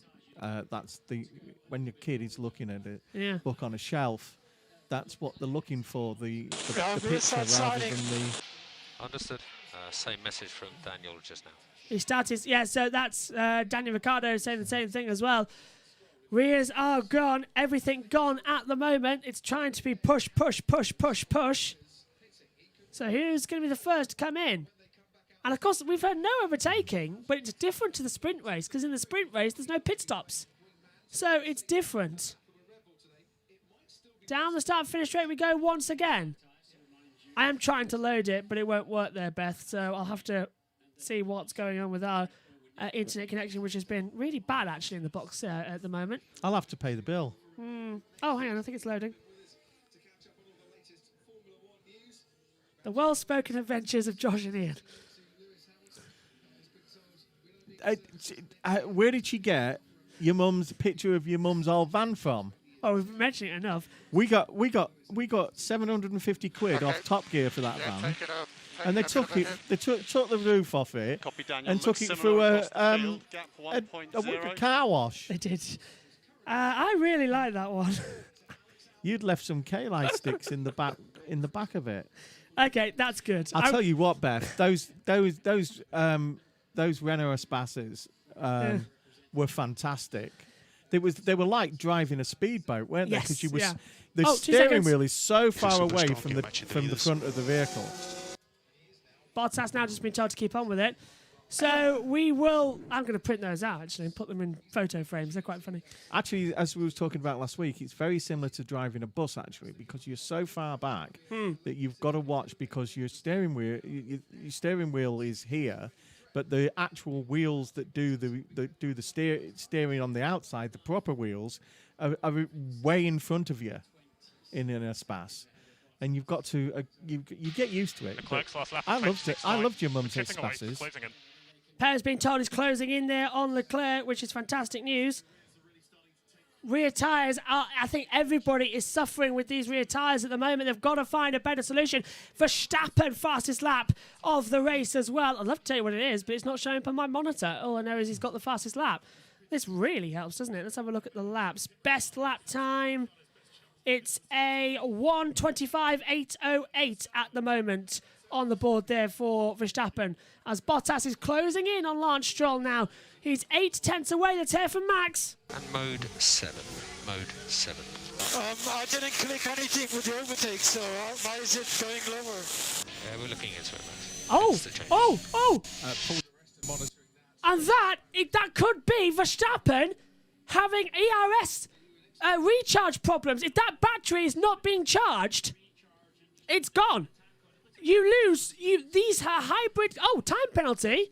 And mode Esteban Ocon, 5 seconds for contact I with the didn't Alonso. click anything with the overtake, so why is it going lower? We're looking into it, Max. Hence the changes. So at the moment, it's not recharging. And that is, in a Formula One car, that is a major problem. Let's hear from Ricciardo. But his times aren't showing as this. good as anyone. Yep, understood. I think this is the pace for a bit. Oh, McLaren must be licking their lips and literally getting ready for dinner. They can sense the pounce of a victory at the moment. If Verstappen's battery is not charging, as you said, Dad, that is it. He cannot continue. The engine would seize. If Norris Norris is lapping. Yeah. At 1:26. Oh, he's quicker.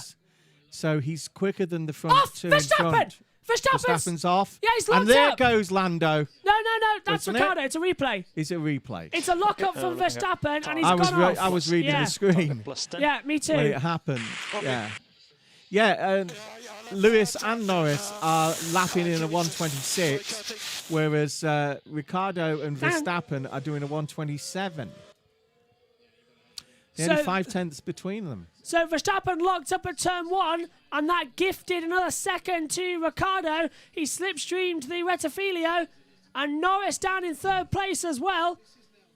So this is McLaren. And if Lando can get past Verstappen, that means you could do what Red Bull and Mercedes do, and protect Danny Rick for the win. Definitely plan A. We heard from Ricciardo there. We'll see if it comes over the pit lane channel that you hear as well. But right now it's closing in. McLaren, the second most successful team in Formula One, 12 Drivers' Championship, 8 Constructors' Championship. Haven't won a race since Brazil in 2012. Can Ricciardo bring it home today? And Verstappen, now with recharge issues as well, that's going to affect the car massively. Lando's got to get on with him as well. And here comes Valtteri Bottas to the inside and easily dispatches Lance Stroll. So reminder, Giovinazzi and Ocon have 5-second penalties when they come into the pit lane for contact and unsafe releases. And that's Bottas up to P8. Race control. Turn 2, instantly involving Verstappen, noted. Now, is that gaining an advantage?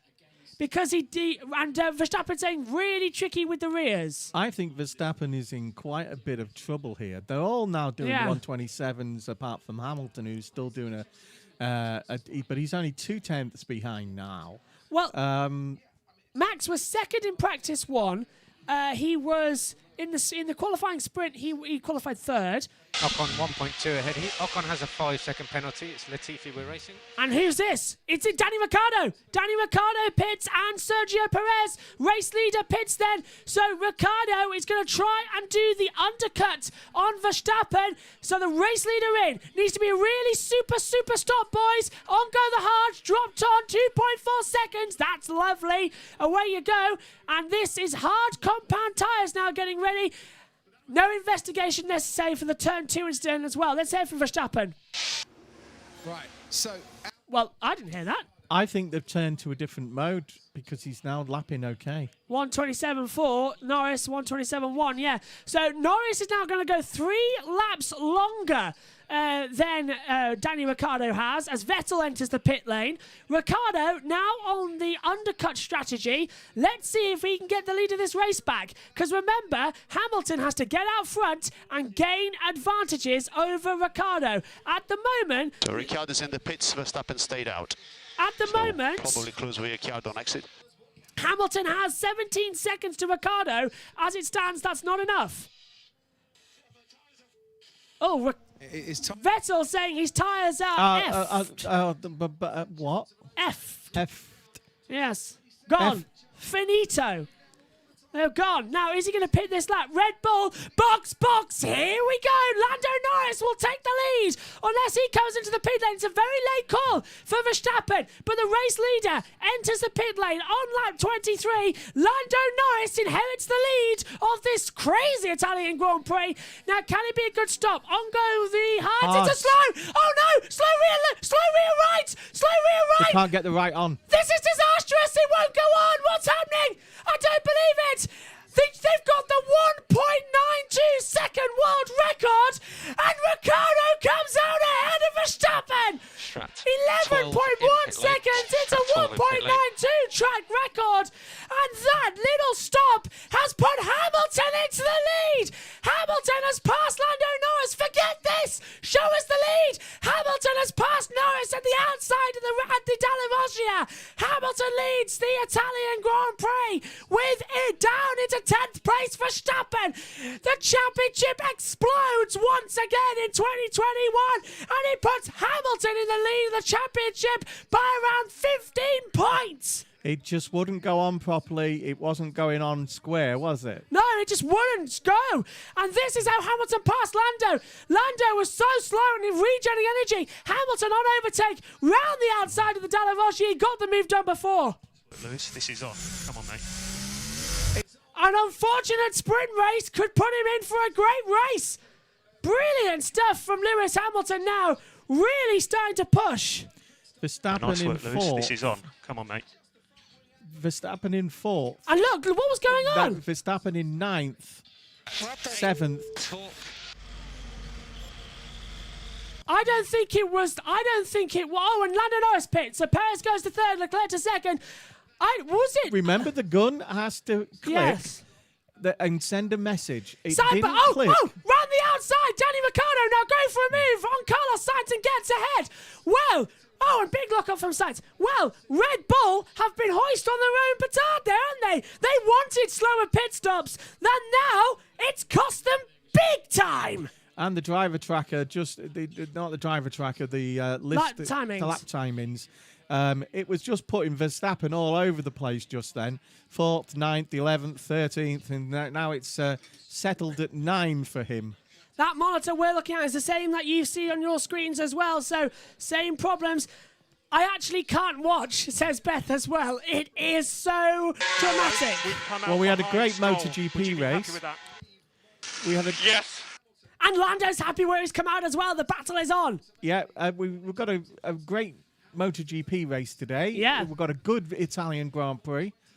You know. IndyCar later. It's got to be fascinating. IndyCar later. Adam, you know. Oh, Verstappen. Norris ahead. Yeah, I can see that. I'll leave you to it. Yeah, just come on the radio whenever it's critical.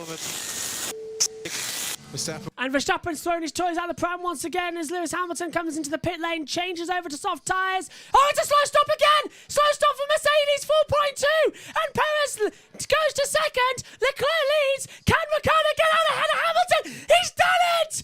Ricciardo's undercut has only gone and worked! I do not believe it! Hamilton with a 4.2 slow stop. He's going to come out side by side with Max Verstappen and Lando Norris. Lando goes out ahead. Hamilton goes to shut the door. Hamilton goes to shut the door. Verstappen's there as well. And they're going to make contact. They've touched again. They've touched again. I don't believe it. I do not believe it. They've touched again. Hamilton, he's mounted Max Verstappen. They are out. It's happened again. The safety car's out. They've touched again. It has happened again. Look at the damage to Lewis's car. Lewis has had a great escape there. I do not believe it! You know... It's happened again! Johnny predicted this. Dill predicted this. That's what you get when you don't leave the space. All the time you gotta leave in the space. It's happened again! He did it on purpose. May I just point out He did it on purpose. that Verstappen's car is kind of on Hamilton's. That could prohibit him from getting out. Halo should have worked it. Safety car's out. Look, Hamilton's got his engine going. Hamilton's still got his engine going. Look, he's trying to reverse. But He's got too much damage to the top of the car. Lewis can't see the top of the car. It's happened again! Hamilton radio. I do not believe it! I do not believe it! 2 sprint weekends, and it has happened again! And now McLaren have got a legitimate chance to win the Italian Grand Prix! Leclerc up to second and Perez in third now. I literally just came downstairs.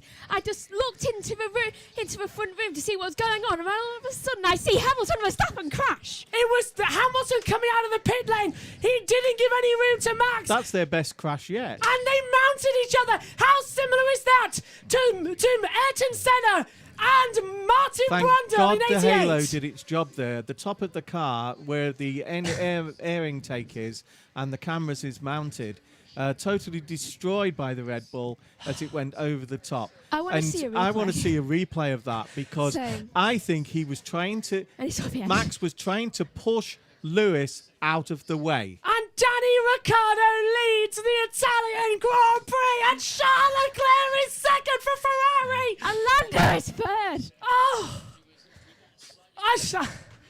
Lewis is only just getting out of the car. This isn't even halfway through. Actually, no. Actually, it is. And Lewis Hamilton has given up. He's out. This might have to be a red flag, you know. Look at that. Look at the damage there. Oh my God! He's gone over. That's what I saw. Yeah, that's why I said he went on top. No, we saw on board with Verstappen when it happened, but the rear of the car must have the rear wheel must have actually gone over the top of Lewis. Yes. I wonder if he has a concussion. No, the Halo should have protected him. It's happened again! Silverstone and Monza! Hamilton hits Verstappen, here we go again! It's Seb and Lewis in Canada, but one backed out that time. Right. So, Hamilton shuts the door, Verstappen's forced to the outside line. Verstappen admittedly had nowhere to go. Whoa. Did you see that turn? Yeah. Verstappen turned as well. Verstappen turned too late. Here we go. Here's the offboard. Let's take a look how it looks then. Down, there's Lando Norris. He's ahead. Hamilton shuts the door. Verstappen goes on the outside. They run over the rumble strips, and it was a big launch. It was a big launch. And Martin Brundle... And he's accelerating that car with a wheel over the driver. The guy needs a race ban for that. Look at that. He's put the accelerator down. Yeah. That's not good. That's disgusting. Let's have a look. From an intelligent driver. So let's have a look then. Look, Verstappen goes flying, and the rear wheel rips over. Hamilton, does the wheel actually hit him? No, the Halo. No. There it goes, over the top of Lewis. Can I just say... ripping off his airbox. But you watch this. Thank you so much for the Halo. Because, look, it nearly hit Lewis Hamilton. The wheel got bedded in. That is a big, big accident. And once again, Hamilton and Verstappen make contact. That's the clip of the year. I was jumping up and down, screaming, it's happened again, If there's any photographers at that point, they've got a lot of money coming. My headset was nearly flying off. I do not believe it. I do not believe it. Verstappen is out. All Hamilton right. is out. Let's say Max... when he accelerates the car, he's way off the Halo. So he doesn't that's even okay. check. But it really you shouldn't when you've got like that. What's he trying to do? Drive off Lewis's car? Just do not do that. May I just say, I think, do you know that thing at the back of them? I'm not exactly sure what it's called. Hold on, turn 2 incident involving cars 44 and 33 Verstappen will be investigated after the race. So, do you know that thing at the back of him? The air intake and the camera mount. That saved him because it went it took all the over impact, there. didn't it? Yeah, it's because the car scraped down. It missed Lewis by that much, I think. If Lewis had been Giovinazzi, you'd been hurt there. I came down ready to get a drink. Gio is a lot taller than George. George in a Mercedes would have... Yeah, that would have been it would have hit his head. Yeah, because he's really tall. Because Gio and George are really the tall. I mean... George is the tallest out of all the drivers. Wirtz couldn't keep in Formula One because he was so tall. And Nowadays, you accommodate Do you remember this. Wirtz had that aerial accident in Canada? Yeah. He went over and over and over. Yeah. I'll tell you what, if that's not clip it, Beth, if you don't do something, what happened there with me jumping up and down... No sign of the red flag. Russell is 9th, Latifi 10th, with Hamilton and Verstappen out. To be honest with you, Dad, have you been feeling this entire Grand Prix something's been brewing? Yeah, Beth says that Max will cop a big one, I reckon. Yeah, because he accelerated. Because he accelerated afterwards. Yeah. You know, he's a professional, one of the world's top drivers. He didn't know that Hamilton that wheel wasn't on Hamilton's head. He could have killed him just From then. where we were... That was close, It looked like it was on Hamilton's head. Megan. Multiple things. One, do you know, I know a reason why the Google logo isn't on my laptop, because it's on Yahoo again. Oh, yeah, this one keeps doing it. Please I'll fix fix it, this. yeah. Second of all, Many other I only came down to get a drink. search I engines walked are in, available. I walked in the front room and just to check on my race, and all of a sudden I see the end impact of the Well, that's all we crash. saw. That's all we saw. Do you know what I did next? Ran to the box. No, I rushed to get my shoes and come to the box. Is this the day that Danny Rick puts McLaren back in the pole position? You know, Hopefully. this I've is gotta something go. the McLaren fans have been waiting for a long time. And McLaren have got a 1. They've got 1, and 4, 3. 3. And now Ferrari can... You can see Christian has already moved on to figuring out how Perez can win this race. Leclerc, well, he's been complaining all weekend. He's in second place now.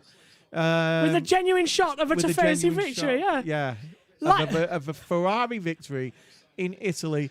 Right, Sainz, let's take a look at it again. Sainz is in 5th. Let's take a look at it again. So look, Verstappen has nowhere to go. Oh, that's such a nasty rollover loop as well. It was the rear wheels flick. Yeah. You watch the rear wheels contact each other and they just flick it upwards. Max got launched over the curb, not Lewis. The curb launched him. No, I think it's the rear wheel. Let's have a look. You watch the contact between the rear wheels. I don't think the curb helped, but definitely the rear wheels touched and jumped up. Definitely, that halo has just saved us from losing the greatest of all time. Yeah, world champion. You know, Mick Schumacher has said that his dad rather than Lewis is the greatest of all time. Lewis would possibly agree with him. Yeah, you know, he would. He's modest like that. He's modest like that. Just look how close we came. If it was my son, I'd expect him to say that about me. But look how close we. Oh, the driver track is working. Hey guys, the driver track is working. It was obviously that crash. It's fixed everything. Yeah, it's fixed everything. Yay, driver tracker! I'll get it working. There was obviously two more cars than it could handle. Yeah, and now they've gone. Well. There's the driver tracker. No sign of the red flag. Do you think we might need it? Is no. Safety car incident? No. The carbon fibre is all on the off track, isn't it? I don't think so. There's no need sweeping there, is there? It's happened again. That's it. The stewards... Second time this year. The stewards know that they've got to do something about this one. Yeah, because... Right... How can you... Come on, Max. How can you blame this one on Lewis? He squeezed me out. You had plenty of room on the inside to take the inside. And he should... And also, Verstappen, in Hamilton's defence there, should have backed out. You could have backed out. You know, they've rescued the cars. We'll go green look then, at the damage to Lewis's car. Right? The one that thing, is dangerous driving, Max. The one thing I don't like there is the fact that Max revved his engine and spun the wheels. That's what I don't like. That's dangerous. But, you know... So, should we recap? You expect them. Yes, we want them to be hard with each other and have a go. Yeah. But once it's happened, don't be petulant and put your foot down. It's not you're bigger than that, Max. The Italian Grand Prix never fails to deliver. Max Verstappen returns to the garage, but it is now left Danny Ricciardo. Let's not overshadow this. Let's not say, oh, Danny Ricciardo only won that day because Hamilton and Verstappen hit each other. Rubbish. No, Verstappen's led every lap. Ricciardo had this on track Yeah, he had it on track because Hamilton pitted. A bad stop from both Verstappen and Hamilton, and a great strategy from McLaren put Ricciardo way ahead even before they crashed. Do you know? If anything, this helps Lando and Leclerc. As the traffic cop will tell you, accidents are all about a series of incidents that lead to the final action. And I think that started with the bad pit stops for both of them, especially for Max's. Max thought that they'd lost him the race. He even was annoyed over the radio. Driving angry. Driving angry. Yeah. A major cause of a lot of collisions. So here we go again then, folks. We will have another restart procedure. There's the driver tracker look. Hazard's now clear, racing to resume. Adam says... So we just got to use our head here. Still a long way to go. Adam says, Josh, I told you it would be a good race yesterday. Adam, you have got brilliant psychic powers, my friend. Beth is shocked as well. The safety car is coming in. We are going again. You just heard Lando Norris being told over the radio, be careful. We'll attack. And, of course, Bottas now P6. He could win this race. He's still in it as well. Yeah, Bottas has got a new engine, new everything, even a new exhaust pipe. And, look at this, though. Why they changed the exhaust pipe, I don't know. A friend of mine just saying, well, that was sure a crash. Away we go once again. And we cut to a garage shot for some unknown reason. Get back to the main action. Away we go here in Monza for the restart. Back to the safety car. We're now green on lap 31. And immediately ducking and darting as well to try and break the toe. Lando Norris has got a run on Charles Leclerc. Down towards turn 1. He pulls to the inside line. It's a McLaren 1-2 here in Monza. Meantime, Bottas tries to pass sides. Leclerc turns in. They almost touch. They did touch. Side by side. More cars going off through the Rettifilia than we thought. But here comes Lando Norris. He touches the grass through the Count de Grande. He's side by side. What a move from Lando Norris on Charles Leclerc. Wow, those McLarens are fast today. Leclerc trying to go around the outside. It hasn't worked. Someone's in the gravel down at the back of the track. Can't see who at the moment. Back on the action. What a move from Lando Norris. He touched the grass at the Count de Grande. And I think it was somebody at the back touching the grass because they're all still on. Hamilton, mate. Gasly. Not Gasly. Oh, Mazepin. Watch this again. This is the battle now between McLaren and Ferrari in the World Championship in the Constructors. Lando doing everything. Here in Italy, it's a McLaren 1-2. Ricciardo versus Norris. The driver track at the moment looks like a load of London buses coming up to Piccadilly Circus. They're not spread out enough. That's the problem. They're all stuck behind each other as they come down again towards the back of the track. Lando, track limits, turn 11. That was our second official warning. Second one. So don't... If you get more than 3, it's 3 strikes and a 5-second penalty. Race control, track limits on the board there for Lando Norris as well. So lap time deleted as they come down towards turn 1 once again. I hate boring races, don't you? Oh, it's so boring, this Formula 1. Bottas goes left, Bottas goes right to try and attack round the outside and Carlos Sainz into the Rettifilia. And Bottas goes through into 5th place. Oh, but nearly goes off the track. And now it's a Mercedes v Red Bull once again, but this time Bottas versus Perez as there's more drama further back. Lando, track limits, turn 11. That was our second official warning. Second one. Ocon being passed by Latifi. Ocon then repassing Latifi at the same time. And now Perez round the outside. Leclerc into the Dalla Rocha chicane we go. Off the track, jumping over. Perez will have to get that place back surely to Charles Leclerc there. Well, he should do, but I don't think he will. No, it's a sprint race all over again. There's a yellow flag somewhere on the track in Sector 2. It's Mick Schumacher. It's Schumacher at the back there on the straight. Who's he been hit by? We've gone green. Who's he been hit by then? Race back. Here we go. This is Schumacher at turn 1. Does he get spun round to the... Oh, he touches the back of Vettel. Oh, Schumacher hit Vettel. I can't watch. Oh, and he got tapped round again, look. He got tapped by Mazepin. Mazepin tapped him. Mazepin hit Schumacher. In fact, there's a big hole from the incident with Uncle Seb in the side of that Haas. Didn't leave me any room, Perez is saying over the radio. But Mazepin hit Schumacher. Rule 1. Mazepin hits Schumacher. Rule 1. Do not hit your teammate. Rule 2. Make Read rule sure 1. your kids know the rules. And Bottas goes to the inside, Leclerc, and gets ahead. Leclerc giving no think, locks up, and has to straight line the Rettifilio. Comes out, and that's going to be keeping a position. He now lets it through to Valtteri Bottas to go side by side to Leclerc de Grande. And now Leclerc can try and get the cut back as well. Coming to the inside, down towards Dalla Roggia, pulls to the outside. And Bottas has the inside line, but Leclerc's going to shut the door on him way before. Smart thinking there from Leclerc, let him through, and got through again a corner later. This has been such a great battling motor weekend up to now. You know, we had all this in the MotoGP just before this. This has been the best race in a long, long time, and not just because they've crashed out. No. Because there's more action in this race than in at least 2 or 3 of the others put together. There is so much action going on at the moment, so much enjoyment as well in the racing of Formula One as well. We've only got, how many laps? 21 laps to go, and it's a McLaren 1-2, and neither the Red Bull nor the Mercedes left in this race can catch them. Gunther Steiner has just got the world record for the number of swear words in 30 seconds. Well done, Gunther. Well done, actually. Yeah, that must be a Guinness record. Hang on, are the McLarens going to fight here? Are the McLarens going to fight for the win of the Italian Grand Prix? Surely not. Surely there'll be team orders here.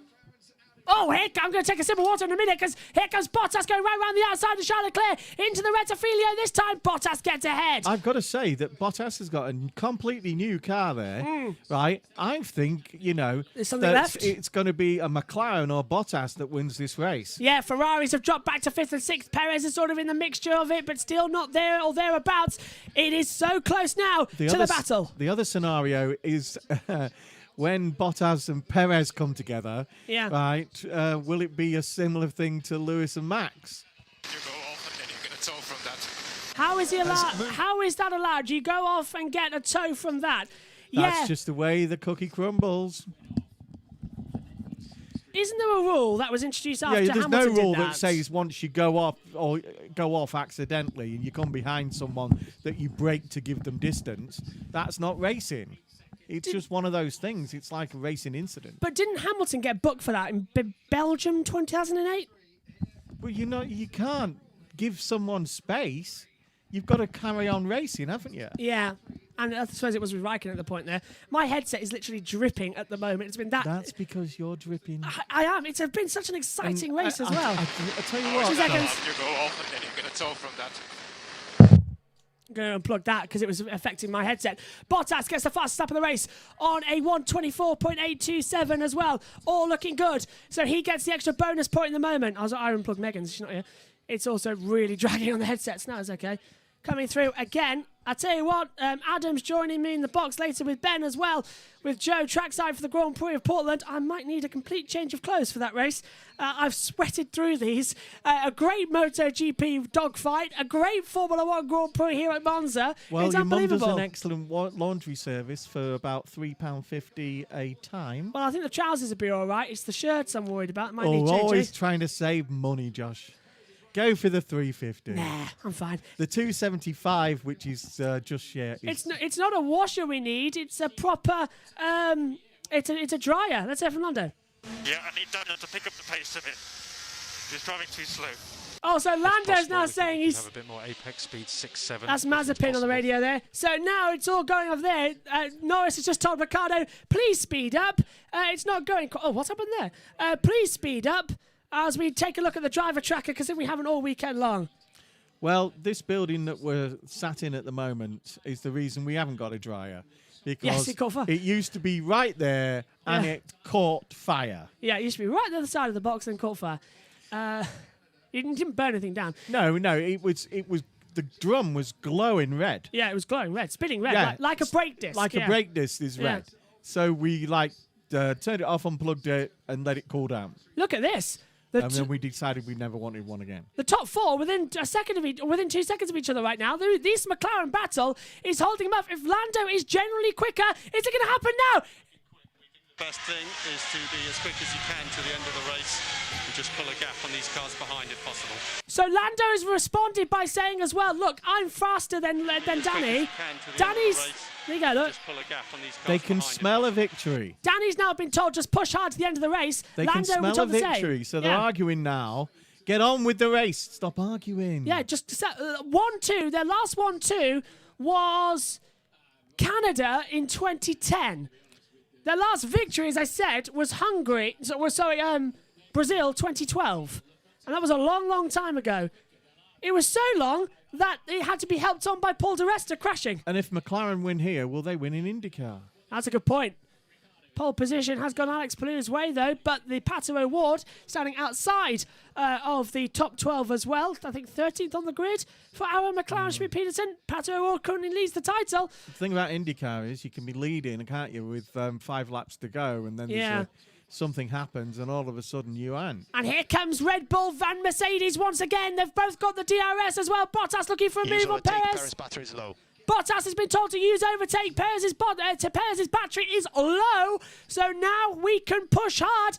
The McLarens are going to have to push harder than this with a couple of laps to go. That's a better lap, Daniel. Let's have those lap times if you can. That's what they're going to need to. That's a 1:25.7. He's going to have to do qualifying laps every lap as well. And Norris is going to have to push in. The two McLarens smell a victory, but Red Bull and Mercedes of Perez and Bottas are hunting them down. They want it too. They need maximum points in the Constructors' battle, but I don't think McLaren care.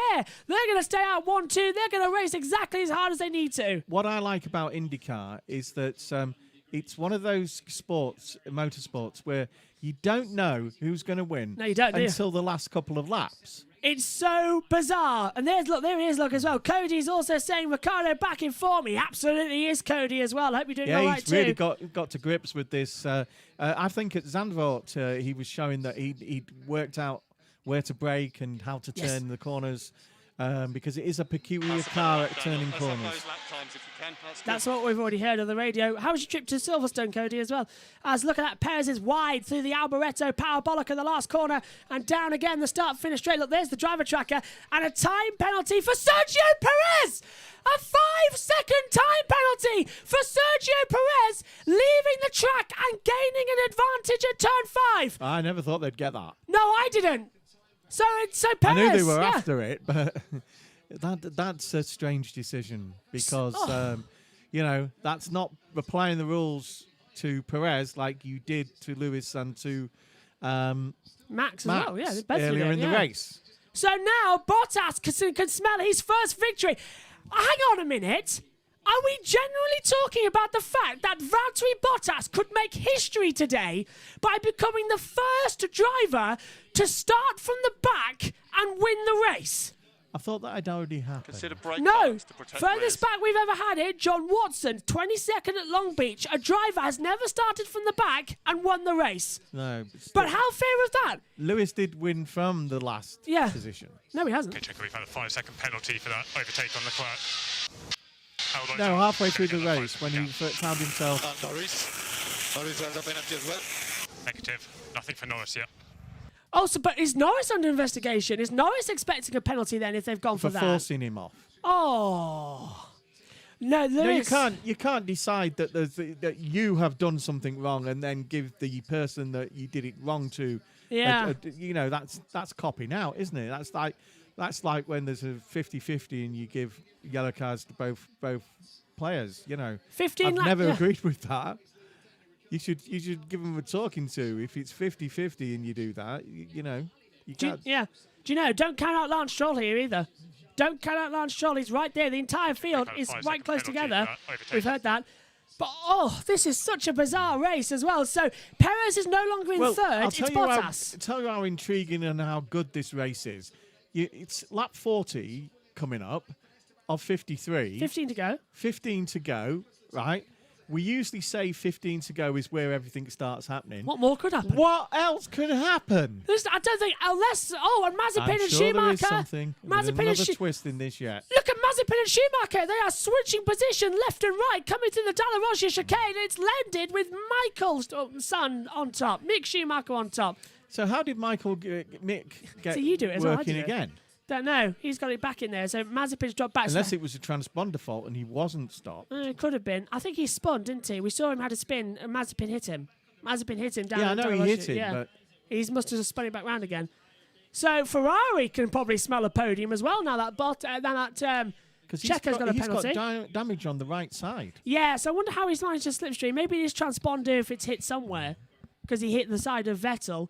Look at this. 1, 2, 3, 4, 5, 6 cars are in a line here. And that is Ricciardo, Norris, Perez, Bottas. Oh, time penalty. Don't say it. Oh, it's Nikita Mazepin. Okay, you can say it all day. I thought it was going to be Lando Norris for a second. Time penalty, 5 seconds for hitting Mick Schumacher. Mick Schumacher. Yeah, so do not hit your teammate, Nikita. Come on, Nikita. I think he's just bullying. He's doing what he did in F2. He's now just bullying. So how many Mick. time penalties have we had up to now? Oh, 4? that's why they were swapping positions. Mazepin locked up at the Rettifilio and went straight through, and it's causing collision in turn 4. Oh, Mazepin hit the bollards as well. Oh, Mazepin's not having a great weekend, isn't he? He's just bullying Mick Schumacher now as well. But I tell you what, you cannot bully a Schumacher, Nikita. You cannot bully a Schumacher. Absolutely not. I think Mick's bigger problem is the fact that he hit Uncle Seb. Yeah, that's probably it, yeah. I tell you what as well, Mick Schumacher has got more talent in his little finger than Nikita Mazepin. And I think it's about time that we just saw that today. Mazepin hit Schumacher for attacking him. Unbelievable. Do you know, honestly, I don't know how... I do know how Mazepin is in there. Do you think it's best for us? To think that... If I stay like this, there I am. Lando, best for us where you are. Team order. Callum... Yeah, sorry, that's a team order. How is Callum Ilott not in Formula 1? I don't know. He's finishing... And Mazepin is. Yeah. It's obvious, isn't it? Joe Samaniego was interviewing Callum Ilott as well, and he said that Callum's now staying in IndyCar for the remainder of this season. Yeah. So he's not doing any more F2s. So he can't, can he? But he's going to stay in IndyCar for the last 3 weeks as well. May as well, because the next F2 race isn't for ages, is it? Sochi, Russia, in 2 weeks. So, he'll miss that one then. Yeah, because he missed this one, didn't he? Yeah. So, all coming through at the moment. It's a more senior series, isn't it, Indy? Yes, massively serious. We've got a yellow on the circuit somewhere. Why? Not sure, but the yellow on the track. Schumacher is down on the deck somewhere, but he's okay. Mazepin. Is it Mazepin? Because he's... Look at Nikita. I'll tell you what is confusing. Yellow sector 1. Thank no, you. No, it's Nikita. Look, it's Mazepin. Mazepin slow, sector 1. Why? Has he stopped? Hamilton's car, they haven't turned the transponder off. Yes, but Mazepin has gone. Mazepin is slow. Why is this yellow out? Not sure why just yet. We're having a look. Well, look, Schumacher's now half a lap ahead of Nikita Mazepin. Why? Double yellow sector 2 and the DRS was closed as well. No idea. Okay, green flags are out though. Race back underway, whatever it was. How very bizarre. Mazepin seems to be increasing speed now. I think it was a transponder fault. Back we go, down towards turn 1. Ricciardo leads from Norris and Perez as well. And look at that. That's the McLaren garage quivering in their boots as well. They know what's coming, don't they? Yeah, their best results for 10 years. Yeah. Oh, more? Yeah, 9 years. 9 years. Because 2012, wasn't it? So it's 10 years next year, but it's 10 seasons of Formula 1. Yeah. Long time to be off the back. They lost it a lot with Hamilton. They had unfamiliar cars as well. Then Ron Dennis decided to do the stupid thing of putting a Honda engine in the car. It bankrupted them nearly. Had to sell the team. Zach Brown took over. And they told him on the bike. Yeah. On the bike. Away he went. Absolutely. He didn't go without a fight. Welcome. Now, Lewis Hamilton and Max Verstappen making contact out of the race as well. It's another dramatic one. That'll fill you in there as well about what's been happening while I go through. Ricciardo leads from Norris, 1.3 seconds between them at the moment. Perez is there with Bottas as well. Leclerc, Sainz in 6th place as well. And it is a train forming. Perez has got that 5-second penalty, remember. So watch out. McLaren lead a race for the first time since 2012. That's how good this race is coming to at the moment as well, as they keep circling. And look how close Bottas is now to Perez, down towards turn 1. Perez starts to the outside line. Now Bottas goes outside line. Can't get through. Perez goes late through the Rettifilio. Bottas tries to get the cut back as well. Can't get the acceleration on him as well at the moment. Keeps on pushing. Here comes Bottas. Round the outside. Now takes the inside. Through the Curta Grande. Perez is going to have no defence there, surely. And Bottas going for 3rd and takes it. Bottas takes 3rd, but goes a little bit too deep. Manages to get in, but Perez has a great exit. Perez is going for it. And Perez does what Häkkinen did in 1998 and repasses to Bottas. great move. Bottas did exactly what Schumacher did. Do you think anybody will need to come in again? To change tyres? Well, 11 to go. Yeah, because some of them are sliding a bit. 20-lap-old hard tyres as well. Let's take a look at the driver trackers here. It should be okay. The stint last year as well was hard tyres to the end. 19 laps. There's a yellow. There's another yellow. Not sure why or where yet, but there's a yellow on the track. Let's have a look at the driver tracker. I can't see why. Schumacher, Ricciardo, Mazepin, no, not yet. Whatever it is, it's a permanent yellow. So I'd like them to tell us where it is on the track. I can't see anything on the driver tracker. Mazepin stopped. Mazepin has stopped at the exit of the Ascari chicane. He has pulled off and he is out of the race. Virtual may be done. There's no need for a full safety car there. Virtual would do it. Well, they had this in the virtual. F3 race at the same position, and they managed to just roll the car back. It's a virtual safety car for the second time today, our third safety car. They did it under a virtual, didn't they? Yeah, and I think that's how it has to be done. So, virtual safety car with 10 laps to go. The field would now be controlled to delta times in order to keep everything fair. But the drivers must now decrease their speed by 40% and no overtaking. This shouldn't take long, though, as they wheel Nikita Mazepin behind the catch fencing there. Let's see what happened as he comes through the part of the track. Let's listen. Nikita Mazepin. Oh, engine's died. Losing power. Yeah, engine's just died, isn't it? It's gone. Absolutely gone. His dad should have put more petrol in. Yes, probably should have, actually. Thinking about that.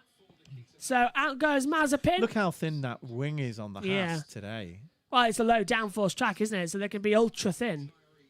Really working well. Yeah, but it shouldn't flex like that when you go over a sleeping policeman. Yeah. How long is this? Oh, here we go. Virtual safety car's coming in. We're going green any second now.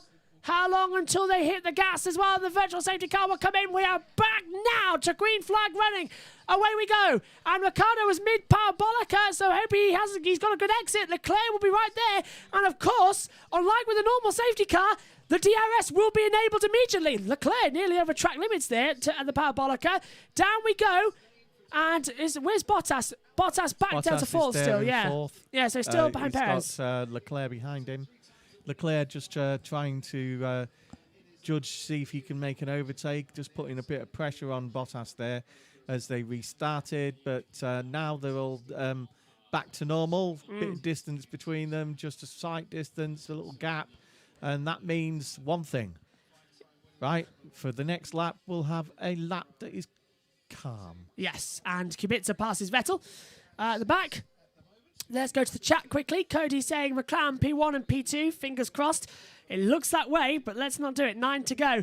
Adam has also said, Josh, you also said yesterday that a McLaren would win today. I did. I put my money on Lando Norris, but first, before I said that, I said McLaren would win. I said McLaren, and then I went for Lando Norris because I thought he would have a better strategy than Danny Ricciardo. But Ricciardo surprised me today, and he's leading this race on Lando Norris. And it's going really, really, really well at the moment. And could it be, if it remains like this, the double celebration for Emma Ricciardo? Yes. Ricciardo, get it? Yes. Instead of... Daniel has been told to try and pull away. Let's go with him. Yeah, that's much better that way. Whoa. Yeah, let's go for it. That's tempting fate. They've put his photo on the podium as the race leader. Yeah, Emma won the US Open yesterday, and she is her favourite driver because she's motorsport mad is Danny Ricciardo. I hope he might dedicate it to her. Yeah, because it was inspiration. Well, I've just gotten married, haven't I, Emma Ricciardo? You did, yeah. Turn 1 is involving car 5 Vettel and car 47 Mick Schumacher. No further action. So the two German drivers there get away with it. She'd be more interested in Lando, wouldn't she? Because he's similar more age. Yeah. Lando is 20. Oh, well, that helps. I've only got the date. I know they were all fighting to, how old am I? To say who would take her on a hot lap if she comes to the next race. Yeah, how old am I? I'm 22. But how old am I? I can't remember. Lando Norris was born the 13th of November 1999, so he's 21 at the moment, but nearly 22. Yeah, you're 22, Josh. I was there. It just goes over there. Never ask me questions like that. It's literally like saying, Can you perform open heart surgery whilst doing this commentary? You can't. Your brain is thinking 7 different things at once. I'm staring at 7 different monitors, trying to bring everything together. And this is... I keep telling oh, him here's to a be replay. calm. So this is Verstappen and Hamilton's contact manoeuvre. How similar was that to Ayrton Senna and Martin Brundle's accident in 1998? The best thing is, Johnny and 1994. Dill predicted this before they the did. race. Because Damon did it to Michael in 1995. And Michael was really unhappy about it. Yes, I think I seem to remember a little conversation like this and going like a little hit to the head as well. Michael was always going to do that, wasn't he? He almost had a fist fight with David Coulthard. Although DC always says, Dill just looks at him and went, whatever. Yeah. DC also said that he had his helmet on at the time. Michael didn't, so he thinks he could have taken the punch. Yeah, you see, a bit like Lewis, what's done is done. And that's the best way to be when you're a racing driver. The blame, let the stewards find out.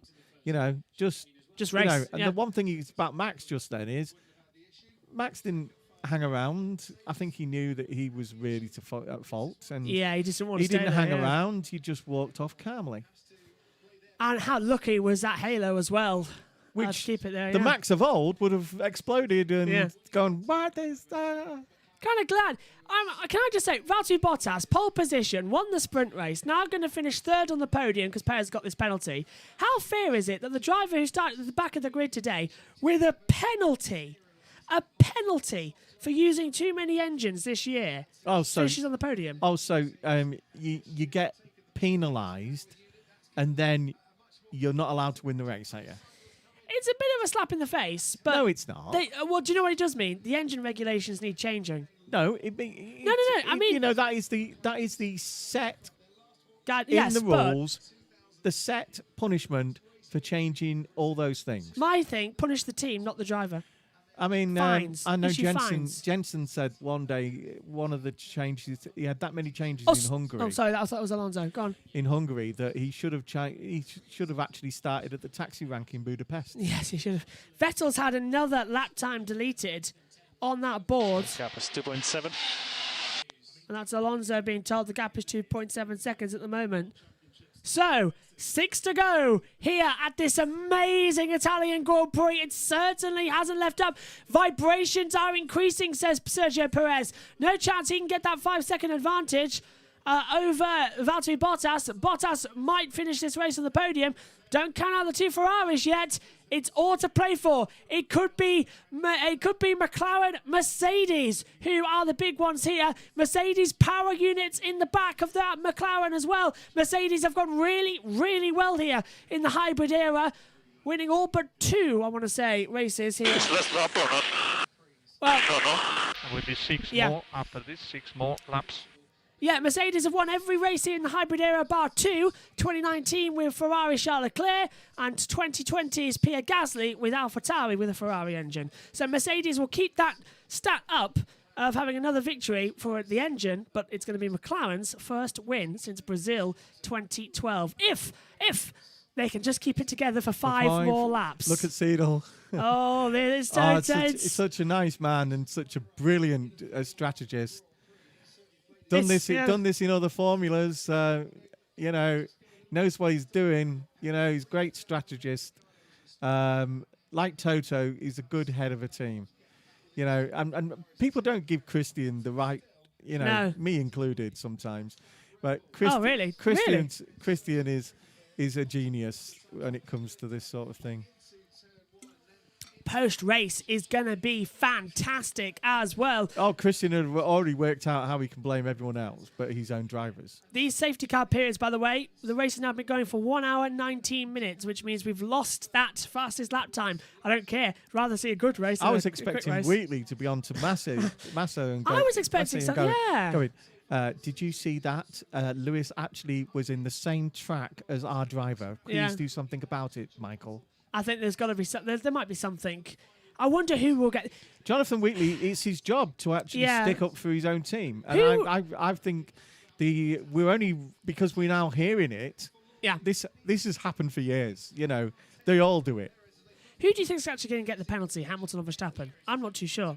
I think it's got to be. Would Verstappen. it be both? Could it be both though? Could be. Would that set a precedent? Both of them getting because it? they'll go into the lines together, and work out the lines and the strategies, and they'll look at the different speeds and approaches and what they did on previous occasions at the same corner, and then they will work out who to things, and that's why it's an after the race Pairs job. Radio. We've got. It'll become Oh, we've got now. I tell you what. Dude in the blue suit and Beth over there in Australia. Are you ready? Beth, is Danny... Beth, is Danny Ricciardo still an Australian? I want to know, Beth, what you are feeling right now watching this race. I know you said earlier you can't watch, but what do you actually think about this? Because it's unbelievable.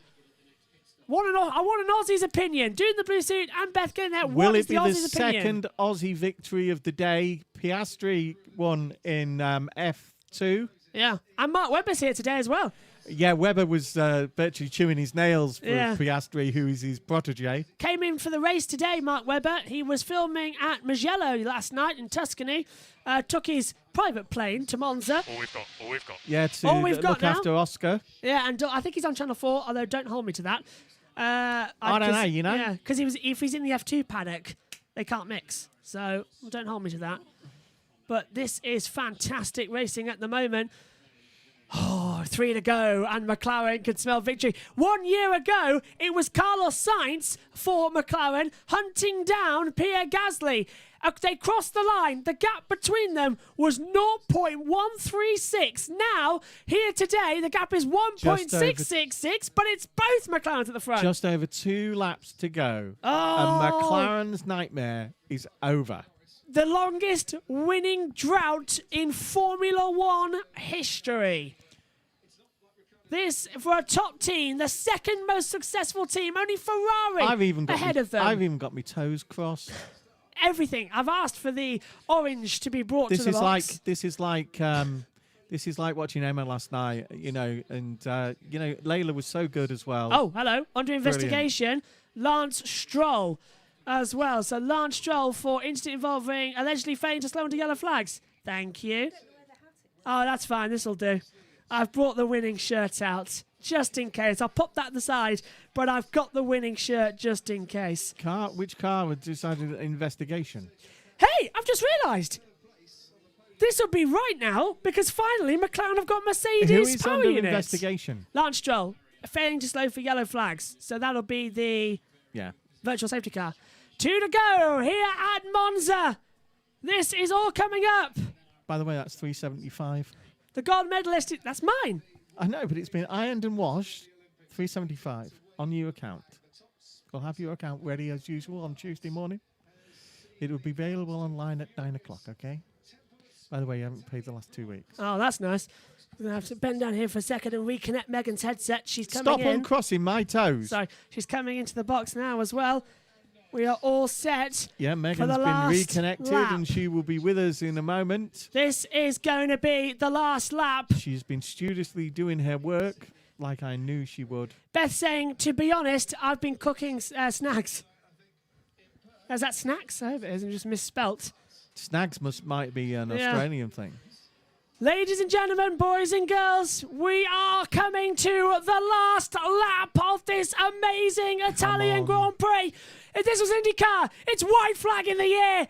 McLaren lead a 1-2. Ricardo Norris here at Monza. I've been saying it all season long. I expected McLaren to win a Grand Prix. I was saying it in pre-season testing. I've been saying it all day. I thought they would win at Canada with it being a low downforce circuit, but that race got cancelled. I then said they would be strong.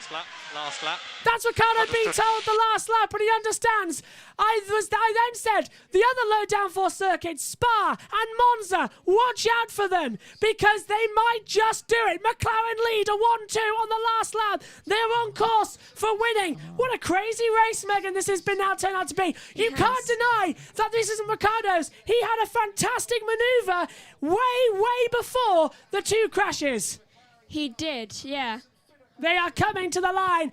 Emerson Fittipaldi, he's won here himself for McLaren at Monza. How special is this going to be in the country of red?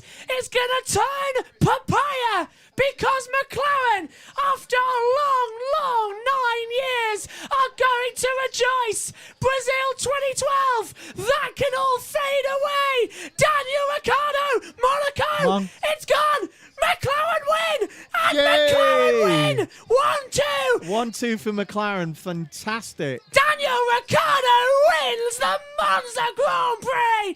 Lando Norris is second! It's a 1-2 for McLaren! They finally end the drought! And they do it with style! Forget Hamilton and Verstappen! Because a brilliant pit stop strategy gave the race, and at the last lap, Ricciardo got the fastest lap of all, a 1:24.812. Yeah! He won! But he did it! Yes!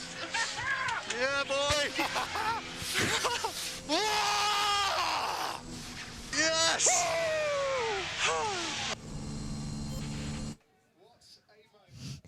That was certainly impressive, and I bet Beth's happy right now.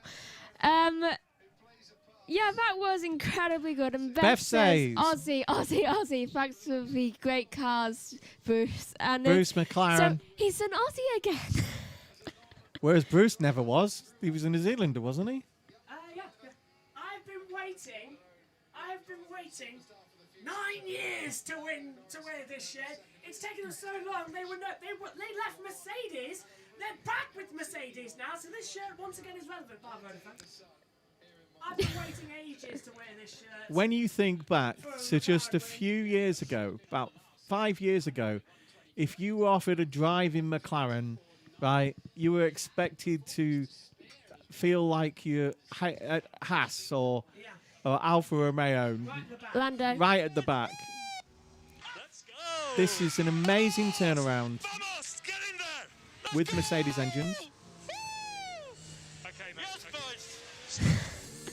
May have been muted there, but I've been waiting 9 years to wear this shirt as well.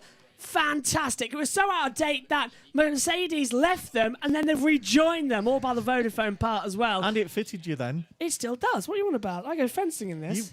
You've got a shirt on underneath. I know I wore this back in Hungary for the Marshals, but it's a McLaren shirt. You can't not. What an amazing victory. Look, where is it? I'm going to take this off my little stat board here. This is what I create. Let's everyone go. I knew this was going to come, so thanks for having my back, and for anyone who thought I left. I never left. Just moved aside for a while. Thanks, guys. Nice touch. The Honey Badger's back. Brilliant. And both drivers just ram into their sides. Yeah. Look at that. Proof of the fact that he was right to go to McLaren. Renault. And Red Bull in that respect as well. It's taken a long time for him to come back, but McLaren was the right move. It's taken him 14 races, but he's got there. Ricciardo's a winner again. And it wasn't won because Verstappen and Vettel hit themselves.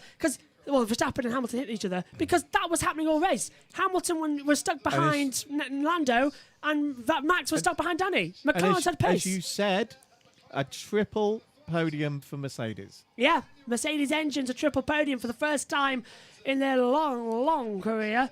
Lando and Daniel embrace.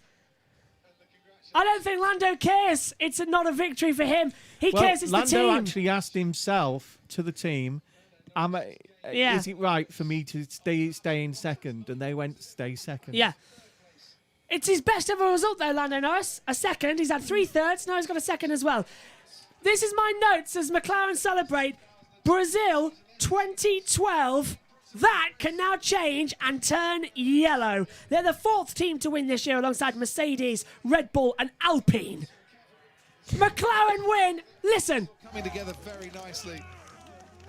Yeah, Zach's done it. Fantastic. This isn't just a flash in the pan either. They've been fast all weekend long.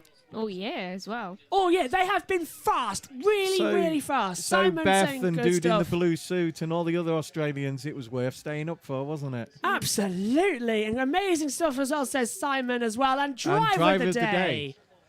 What was the percentage? 34% Charlotte, of the vote. hug from Charlotte. 34% of the vote. And you never guess who driver of the day is. Danny Ricciardo. Yeah. Can't believe it, can you? You can't write it. What an amazing Italian Grand Prix. Hamilton and Verstappen making contact with each other. McLaren had a great start. Ricciardo took the lead off the start. He held it every lap. This was McLaren's day, regardless of what happened. Will this mean, now, Danny has been wearing a pink hat this weekend for the women... The breast cancer. Breast cancer awareness thing, right? Must be lucky. Right?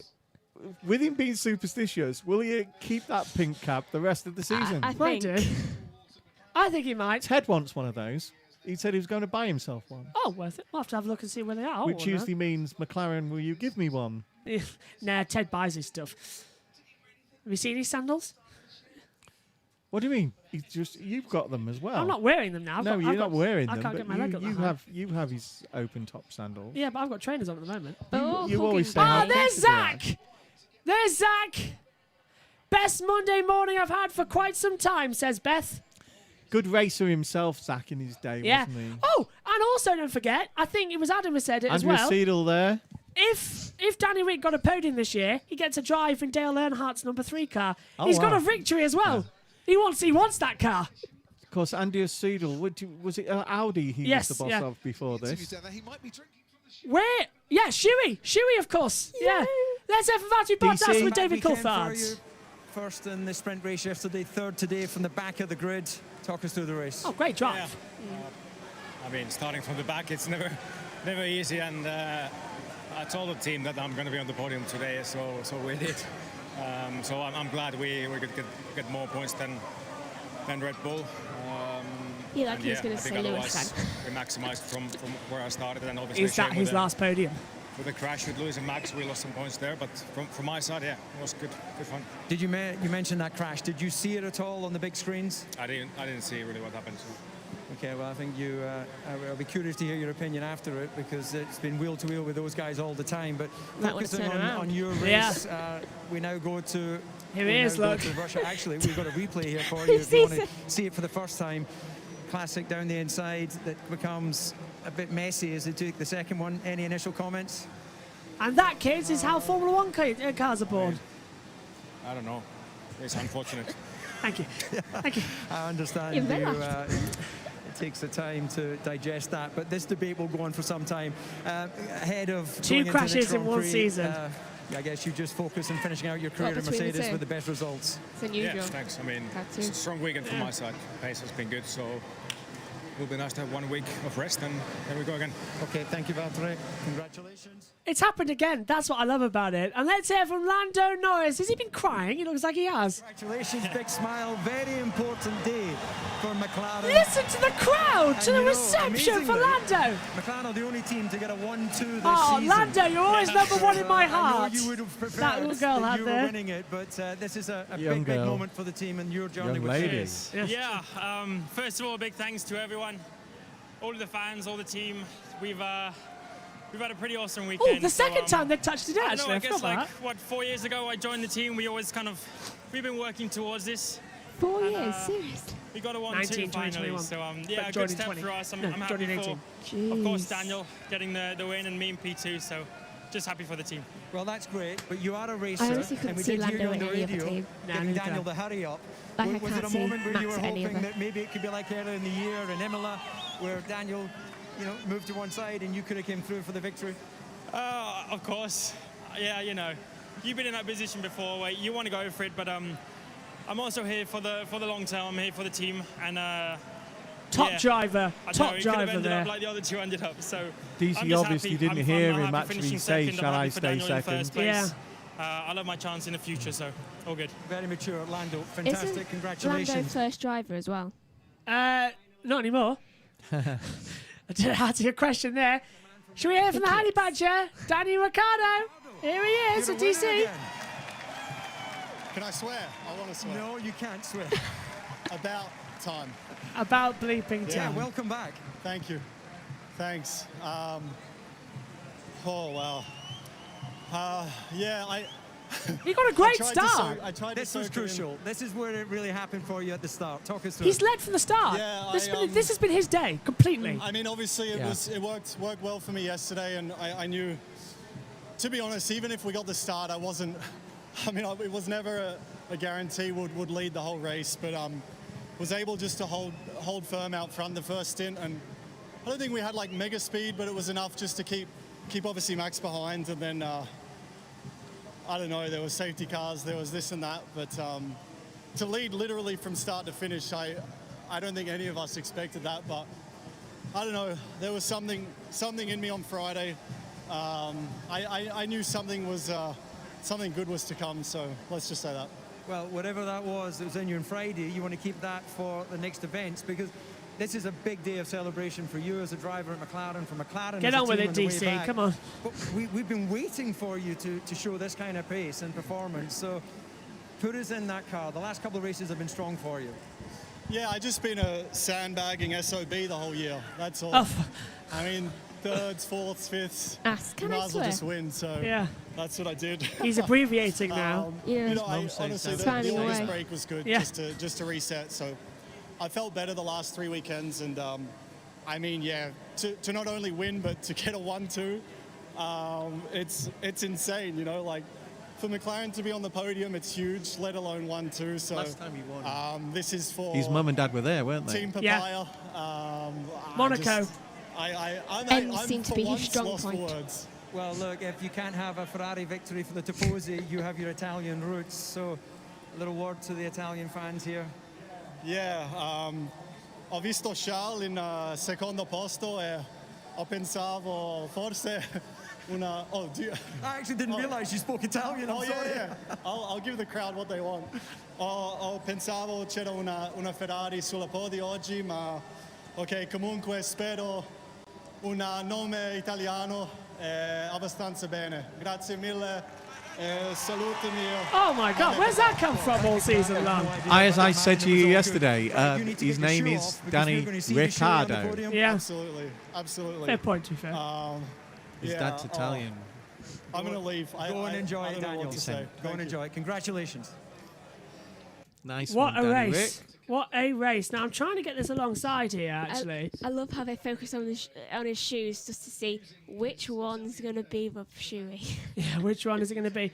Oh, that hasn't worked really well, has it? I'm trying to get this in picture for everybody to have a look, and it won't play ball with me last time at the moment, unless I hold it, actually, in the centre of the picture. Do you remember last time Hang on, Megs. Danny got a podium? Yeah. Then the week after, didn't Yes. Hamilton get COVID? After he drunk out of his shoe. I am not sure. Yes, I believe that's true. Yeah, I think that is. He drunk out of his shoe then. Yeah, well remembered. Look, here's the celebrations look from Emerson Fittipaldi on his Instagram. The team all celebrating out there. That's a live image I've dragged on there right now as well. The team giving a big surprise, a big clap as well. Everyone nicely done. Emerson being there this weekend hasn't done well for his grandson in F2, who's been quite nervous about his granddad being there watching him. Yes. I've not seen little and make as many mistakes as that in a long time. No, I haven't either. It's just like, okay, put a lot of pressure on me. What a race. Beth is now saying as well, Bottas not unhappy watching Lewis crash out like that. Yeah, I think you're right there, Beth. Danny under his belts there. You know, they are quite good friends. They are, yeah. I'll tell you what though, Megan. But I think there's a little smile, the fact that that he's been passed over. And, you know, that when he went past George, I think he enjoyed that bit more than anything. Mazepin hit Schumacher, by the way. Oh, I saw that. Your opinion? George finished 9th, by the way. Points for Williams! Ah. Williams gets points! Let's go through the... I think we should actually go through the results. Can I just quickly say it? Go on, Megs. Because I've got to get back to doing my letter. All right. I think that it could have been a situation like before. Yeah. Like the crash with Hamilton and Verstappen, if they were going around a more like strict and smaller corner. Because he spun him round on the track. If there was someone behind him, that could have been serious. Yes, I agree with you there, actually. I completely agree with you. Because he was right in the middle of the track. Hold on. And Emma Raducanu has got a double celebration this weekend. Yeah, her favourite driver has won. Ricciardo did it, and now he did. So onto the podium. Valtteri Bottas on the podium for the 64th time in his career. Lando Norris taking his 5th ever podium. But for the Honey Badger, Danny Ricciardo, his first win since the Monaco Grand Prix in 2018. It's race number 202 for him as well. It's win number 8 of his career, podium number 31. For the first time since 2018, we will hear the Australian national anthem. Where is it? Come on. There we go. Is it a band? No, it's a recording. We have to talk. That's a shame. Beth, dude in the blue suit, Gwenwyn, everybody watching from Australia, sit back and enjoy. You've stayed awake all night and this is your reward. McLaren looked fast all weekend long. They were fast in the sprint race. We knew what could happen today if they got out in front. Ricciardo had the start. So did Norris. It's paid off brilliantly for them. Look at Charlotte there. Absolutely ecstatic. Beth says she's proud. Listen to the crowd. It's absolutely insane right now. And I want to make a bet. See which shoe he drinks out of. Do you know, left. I was thinking left. Since she started this job, Charlotte, the press officer of McLaren, has had to think up of excuse after excuse after excuse. Not today. What team is for? And now, the British national anthem. That answers my question. Performed live. Is it? No, I don't think so, actually. Let's just keep... They can't... They're always different with this. Oh, it is live! Oh, let's be quiet. Does that mean the other one was live? Yeah, didn't spot the band. Well, we may as well talk as well, just to give it a bit of fairness. Yeah. I mean, we can't prioritise. Megan obviously got better musical ears. I can't hear you. I can't hear apparently I do, yeah. Megan has got better musical ears than you, Josh. Yeah, because I heard she people... recognised the different tone. You could have told me. I didn't spot the band I on the grid. recognise the fact that it was kind That's of... a fiver you owe me. Hang on, that's David Coulthard. He was just in the commentary box a second ago. Now he's up on the podium. That's why he had to run, because he looks like he's going to present a trophy. Maybe the constructors. The first place trophy is presented to Daniel Ricciardo, who climbs this Monza banking. Don't fall. Just listen to that. The crowd erupt around him. And now David Coulthard presents the Constructors' Championship trophy to his old team and his old friend, Zach Brown. And the recycled Heineken bottles are the base this time. Yes, not the actual trophy. And last time they were scared of dropping that. They really, really were. And they come once again then. Lando Norris gets his best ever finish in Formula One as well. Go Lando. Throw it up then. A fantastic Has anyone ever broke a trophy by throwing it? Probably so. Lewis dropped his in Hungary once, didn't he? Yes, he did. When was Did he break it? Yeah. Not as far as I remember. No, he did. Oh, no, he did. Yeah, he smashed the trophy, yeah. And now Valtteri Bottas gets a third place. And, as ever, here in the amazing... The most famous one, though, was when Real Madrid won the Cup.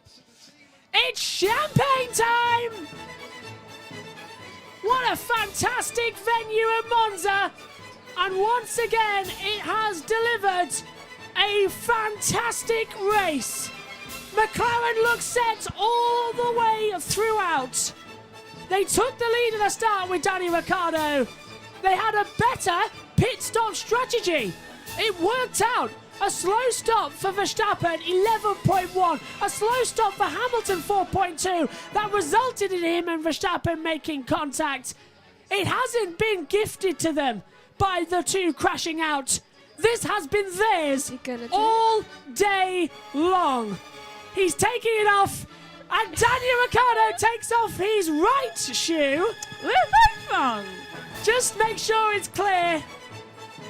Lando Norris drenches Ricciardo while Zach Brown fills the boot.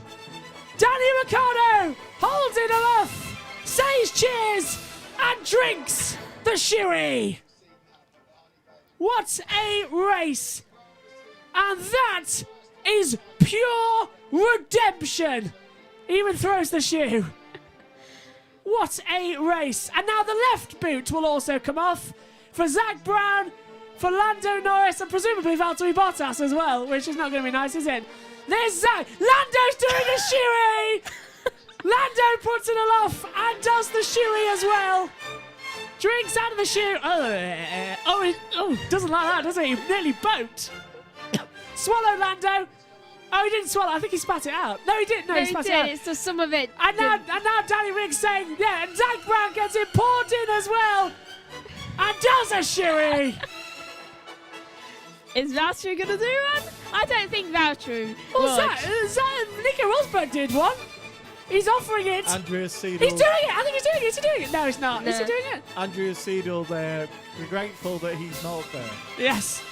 I tell you what, that must be great for Lando, because that's the first time he's ever been on the podium with Danny. Just to finish the story of the Real Madrid trophy, they won their version of the FA Cup. They did, yes. And they were open-top bus tour, and they got the cup over the front of the bus like that, and they drop it, and the bus runs over it and flattens it.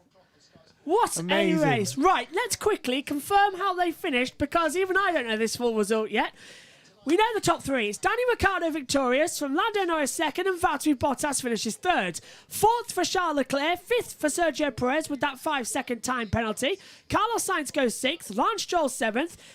Fernando Alonso, P8, gets points. Beth says she's proud. George Russell finishes ninth, and gets points after starting the race in about 17th. Then it is Ocon rounds out those points in the top 10. Latifi, Vettel, Giovinazzi, Kubica and Schumacher round out as well. Mazepin out of the race. Hamilton and Verstappen very publicly crashing out as well. That championship battle is brewing up massively as well. The duel of the century between these two ends in another big accident for the two. And then Gasly was retired on lap 3, and Tsunoda never took the start. How did Mazepin go out? Just retired with engine failure. The engine just died on him. Not surprised from... I think this, though, is the new screensaver for the commentary box. It's the moment of the year. Let's hear from Lewis Hamilton quickly before we go fair. It landed on my head. Oh. But I'll be okay.